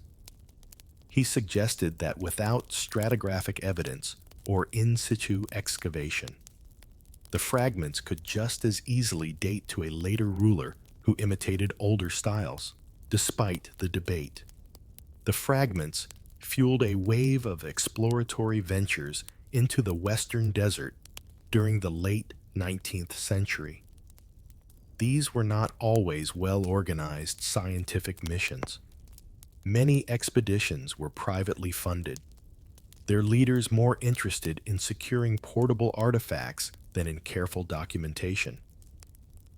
A handful returned with minor finds: shards of pottery, scraps of textile, a copper chisel blade, but none recovered further evidence linking the site to the erased pharaoh. One particularly intriguing lead came from a French surveyor named Auguste Lespinasse, who in 1897 claimed to have located worked stone blocks in alignment near the supposed site of Wentworth's find.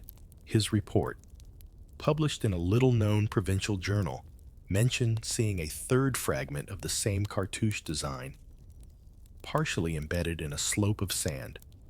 However, before he could mount a recovery effort, a severe sandstorm struck, and Lespinasse was forced to withdraw.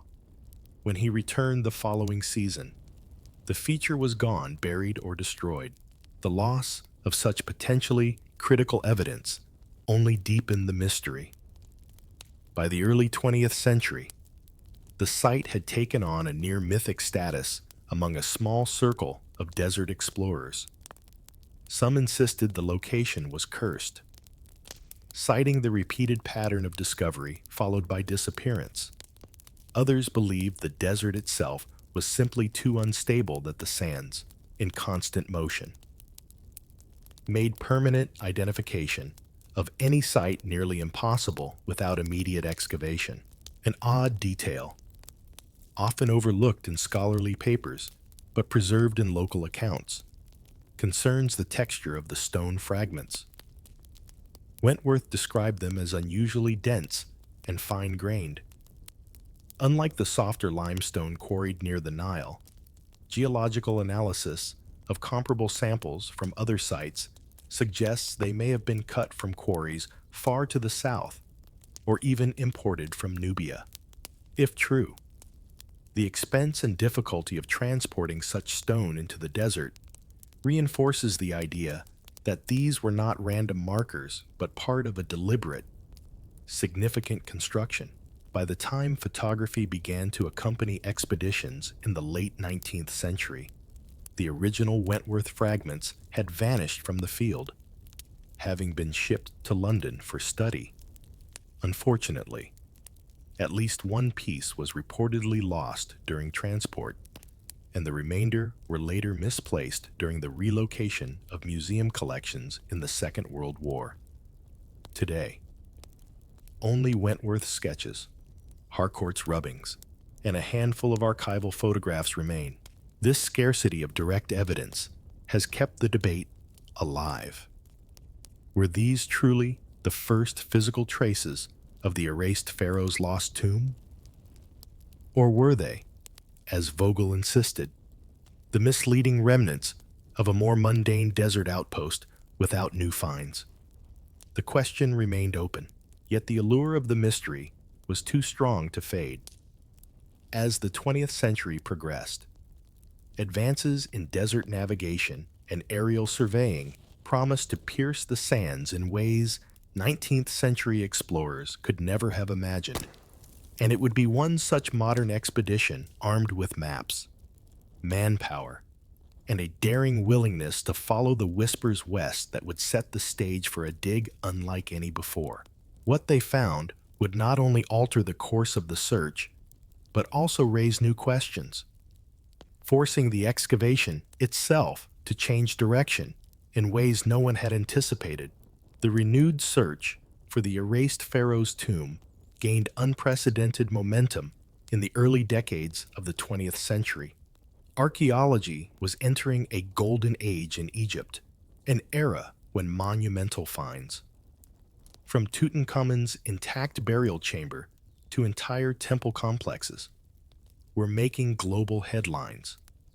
The Western Desert, however, remained a frontier that few dared to penetrate for extended excavations. Its remoteness, scarcity of water, and ever-shifting sands made even locating a suspected site a formidable challenge.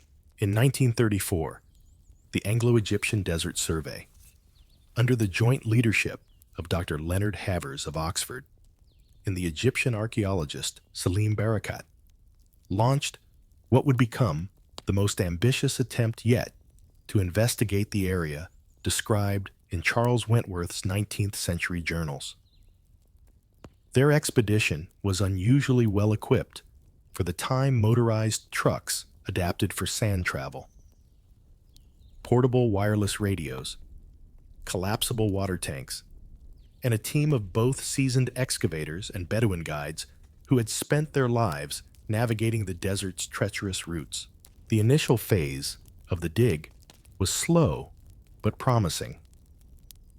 Using a combination of aerial reconnaissance, a relatively new tool in archaeology and ground surveys, the team identified a series of low mounds and disturbed sand patterns that suggested subsurface structures. within 2 weeks. Test trenches revealed dressed stone blocks with chisel marks consistent with Middle Kingdom craftsmanship. Havers noted in his field diary that the blocks bore no inscriptions on their exposed faces, a detail which he found both frustrating and intriguing. By the end of their first month, the excavation team uncovered what appeared to be a processional causeway, its paving stones unevenly tilted, as if by centuries of subsidence. At the causeway's far end, partially swallowed by a dune, lay the weathered remains of a massive doorway lintel, though the carvings were badly eroded. Faint traces of hieroglyphs hinted at royal ownership. Then came the discovery that shifted the entire operation's focus. In the second trench, workers exposed the top of a corbelled passage leading downward at a steep angle. The entrance was framed by 2 large limestone jambs, their surfaces scraped smooth as though any identifying marks had been deliberately removed. The air rising from within was stale and cool, carrying with it a faint, metallic tang for Havers and Barakat.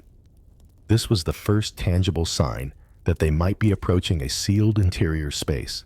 Excitement in the camp grew rapidly, and word of the find reached Cairo within days. The Antiquities Department authorized continued excavation, stipulating that all finds be cataloged in situ and photographed. Barakat, mindful of past looting scandals, ordered a round-the-clock guard detail. As the team began clearing sand and debris from the passage, they noticed something odd the deeper they went. The more the walls bore hairline cracks, as though under some unseen pressure. The workmen, many of them veterans of other desert digs, muttered that the ground here felt restless, a word not often applied to stone. On the morning of March 17th, the first sign of trouble emerged. A section of ceiling stone above the passage entrance shifted audibly, dropping a small cascade of sand. Havers halted work for the day to assess structural safety, noting in his diary that the limestone was more brittle than expected, powdered at the touch in certain seams, yet hard as iron in others. 2 days later, events escalated dramatically. While a small crew was widening the lower end of the passage, a muffled groan reverberated through the stone without warning. A slab from the right wall fractured, sending a tremor through the structure. The workers scrambled up the passage, some emerging pale and shaking. One claimed to have heard a hollow crash from deep inside, as though a door had fallen. Another insisted that the air rushing past them carried the scent of burning resin. Barakat, cautious but unwilling to abandon the dig, ordered the entrance shored up with timber supports. That night, however, a fierce sandstorm descended on the camp, lasting nearly 8 hours. By dawn, drifts more than a meter high had buried much of the cleared passage. The combination of structural instability and the fresh influx of sand left the archaeologists facing a critical decision. The turning point came on March 21st, when a messenger from the Bedouin Guard detail reported a quiet collapse in the night, a deep, echoing rumble followed by the slow settling of the dune above the passage. Investigating by lantern light, Havers found that part of the supporting timber had splintered, and a new fissure now ran along the left jamb. The team debated whether to dig further or halt until proper bracing materials could be brought from Cairo, a process that might take weeks. It was during this tense meeting that one of the local laborers, an elderly man named Yusuf, who had worked on dozens of digs along the Nile, spoke up with a chilling warning. He claimed that years earlier, his uncle had guided another small group of treasure seekers to this very spot, and that they had returned only hours later. shaken, claiming the floor had given way beneath them and that voices had echoed from the darkness below, whether true or embellished. The story unsettled even the most rational members of the team, faced with the twin dangers of collapse and rumor-fueled unrest among the workers. Barakat and Havers reluctantly agreed to suspend the excavation until proper reinforcements could be arranged. Officially, the halt was attributed to adverse environmental conditions and the need for structural safety measures. Unofficially, whispers spread that the site was unstable in ways that defied ordinary explanation. By April, the team had packed up, leaving the passage entrance covered and marked only by a discreet cairn of stones, though they vowed to return the following season. Shifting political priorities, funding shortages, and the outbreak of global conflict in the years ahead meant that no formal resumption ever occurred under their leadership. The surviving photographs from the dig show tantalizing glimpses, the corbelled passage yawning into shadow, the lintel with its faint glyph traces, and a single fragment of painted plaster recovered from the sand at the entrance, its colors still vivid after millennia.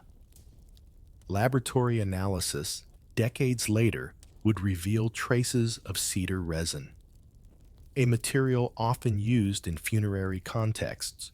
The mystery deepened as scholars pored over Havers and Barakat's field notes.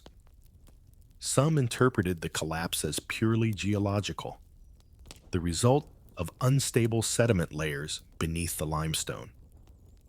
Others wondered whether the passage might have been intentionally sabotaged in antiquity, either to seal something within or to deter intruders, without further excavation. No definitive answer could be given. In the years that followed, the abandoned site became the subject of competing theories and heated debate in academic journals. Was this the threshold to the erased pharaoh's tomb, or merely an unfinished or repurposed structure? Could the reported burning resin scent be explained by natural bitumen deposits? Or did it hint at ancient funerary materials sealed within? One thing was certain: the sudden cessation of the dig had left more questions than answers, and the controversy would soon draw in voices from across the scholarly world. The discussion would range from architectural analysis to the ethics of resuming work at a potentially unstable site, a debate that, in many ways, continues to this day.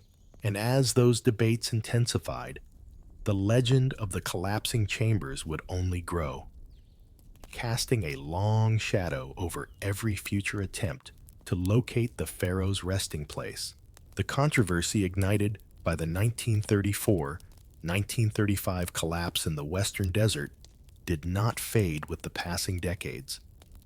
Instead, it took on a life of its own in academic circles, creating one of the most enduring debates in Egyptology, the question of whether the vanished pharaoh's tomb still lay hidden beneath the sands, or whether it had been dismantled so completely that no trace would ever be found.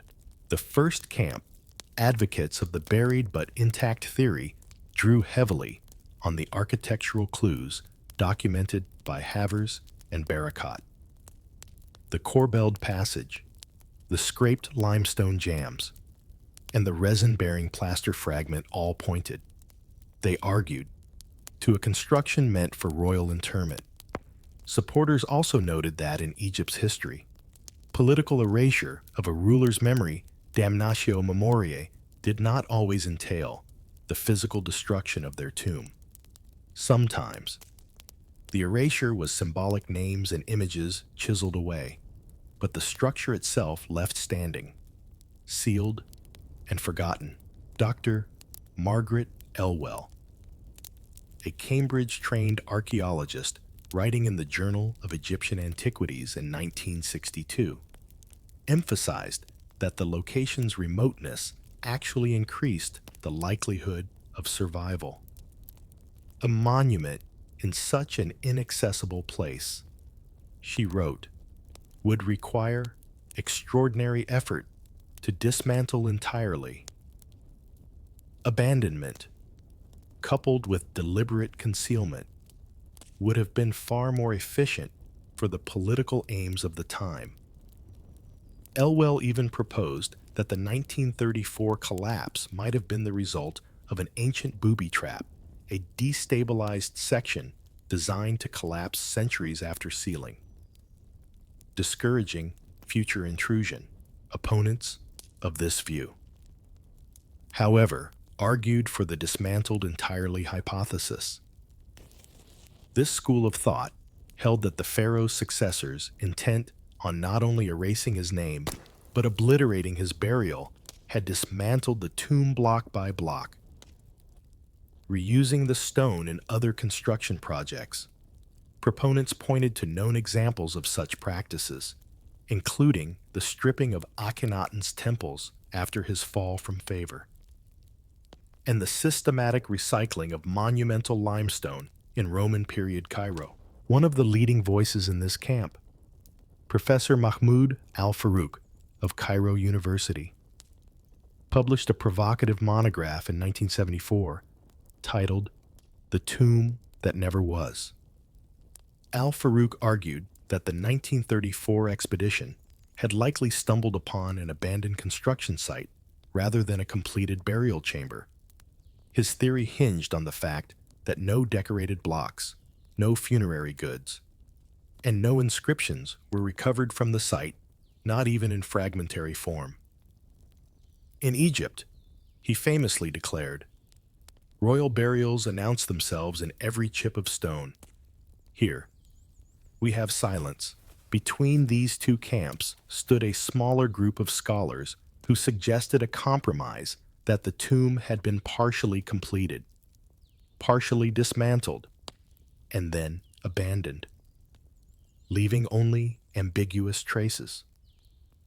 This middle ground view gained traction in the 1990s when ground-penetrating radar surveys conducted in a limited capacity due to the shifting dunes detected voids beneath the surface in the vicinity of Havre's cairn. While some voids could be explained by natural geological formations, at least two displayed shapes consistent with human-made corridors or chambers.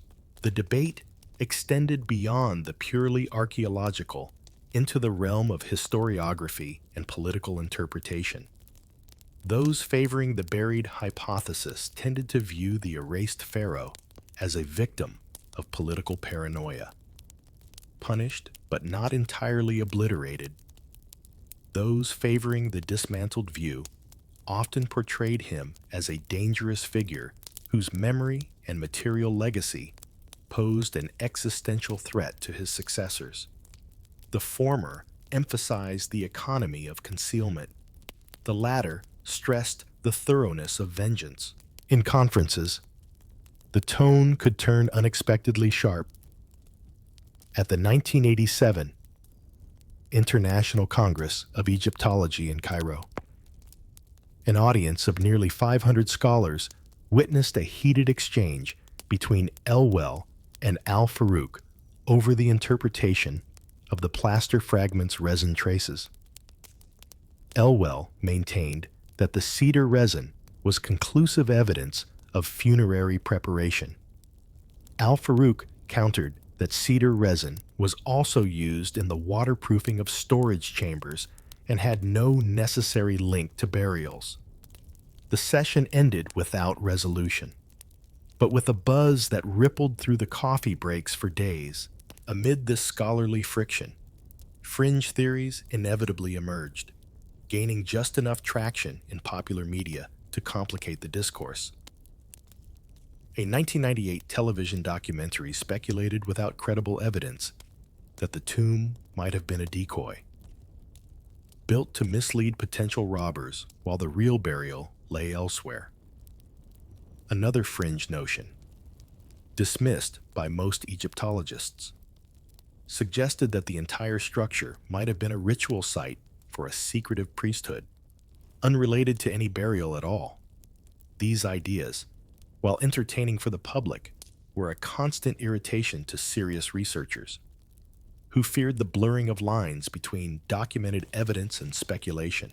The turning point in the modern phase of the debate came in 2007, when a team from the University of Chicago's Oriental Institute conducted a high-resolution satellite imaging survey over the broader region of the Western Desert site.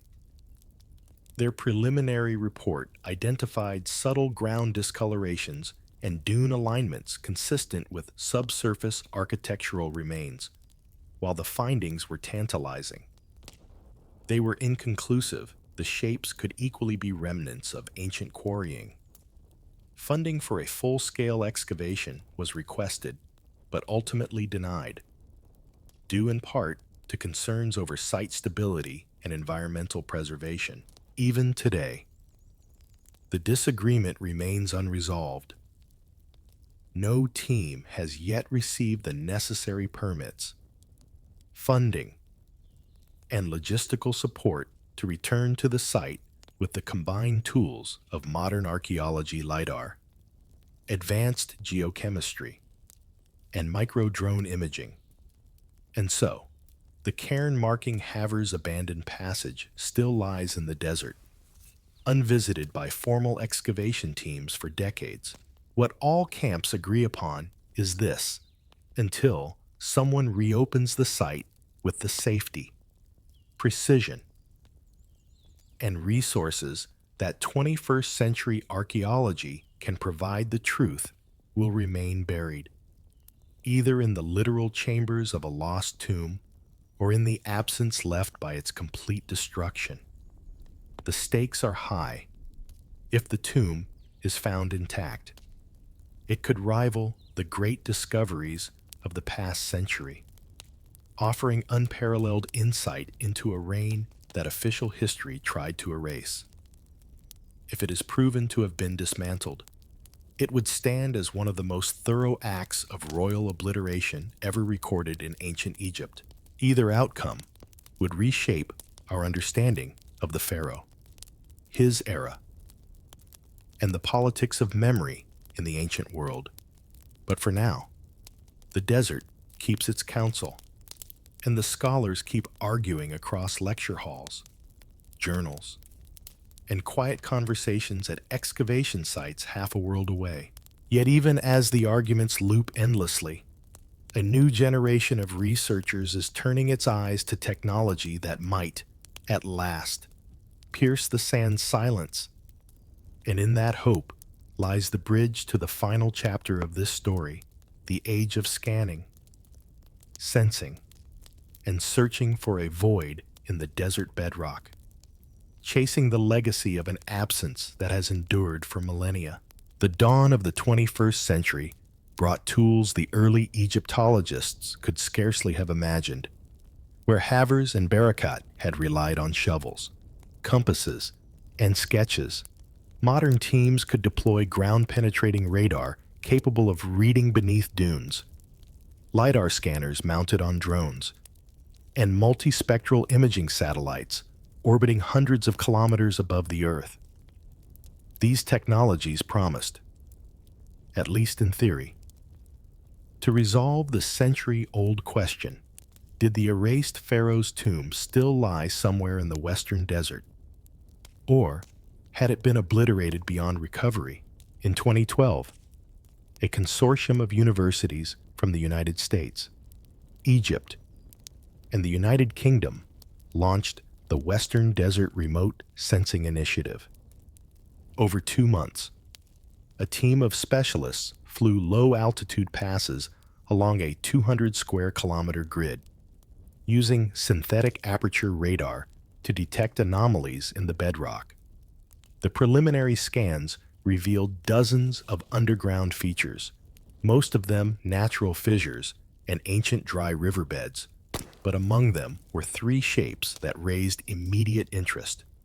Each was rectilinear, aligned along a northwest-southeast axis, matching the traditional orientation of Old and Middle Kingdom tombs. Follow-up thermal imaging, taken just before dawn when the sand's surface was coolest, showed two of these anomalies retaining heat longer than the surrounding terrain. This thermal inertia effect suggested the presence of dense, worked stone beneath the surface, perhaps limestone, perhaps granite. To an optimist, it looked like the fingerprint of buried walls. To a skeptic, it could just as easily indicate a collapsed ancient quarry, or even basalt outcroppings. In 2015, a joint Egyptian-French geophysical team conducted a magnetometry survey over the site.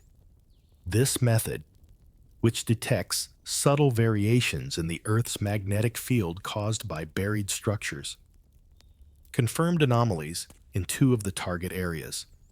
The readings suggested voids, elongated chambers approximately 15 meters below the surface, with dimensions strikingly close to the passage Havers had described in 1934. Yet without excavation, the data remained suggestive, not conclusive. That was the catch. The Western Desert, though vast and empty, was not a blank canvas. Shifting dunes, fragile desert ecosystems, and the risk of collapse made any intrusive digging a logistical nightmare. Egypt's Supreme Council of Antiquities required multi-million-dollar insurance guarantees for any excavation in unstable desert sites. Foreign teams struggled to secure funding. Domestic teams faced political headwinds, particularly when working on projects tied to rulers officially erased from history. Meanwhile, private technology firms began to show interest. In 2018, a Silicon Valley-backed startup specializing in deep penetration muon tomography, a technique originally developed to scan the interiors of pyramids, offered to survey the Western Desert anomalies. Muon tomography uses cosmic rays to create a kind of X-ray image of solid structures, detecting cavities without the need to dig. The startup's preliminary proposal promised a 3D void map of unprecedented resolution.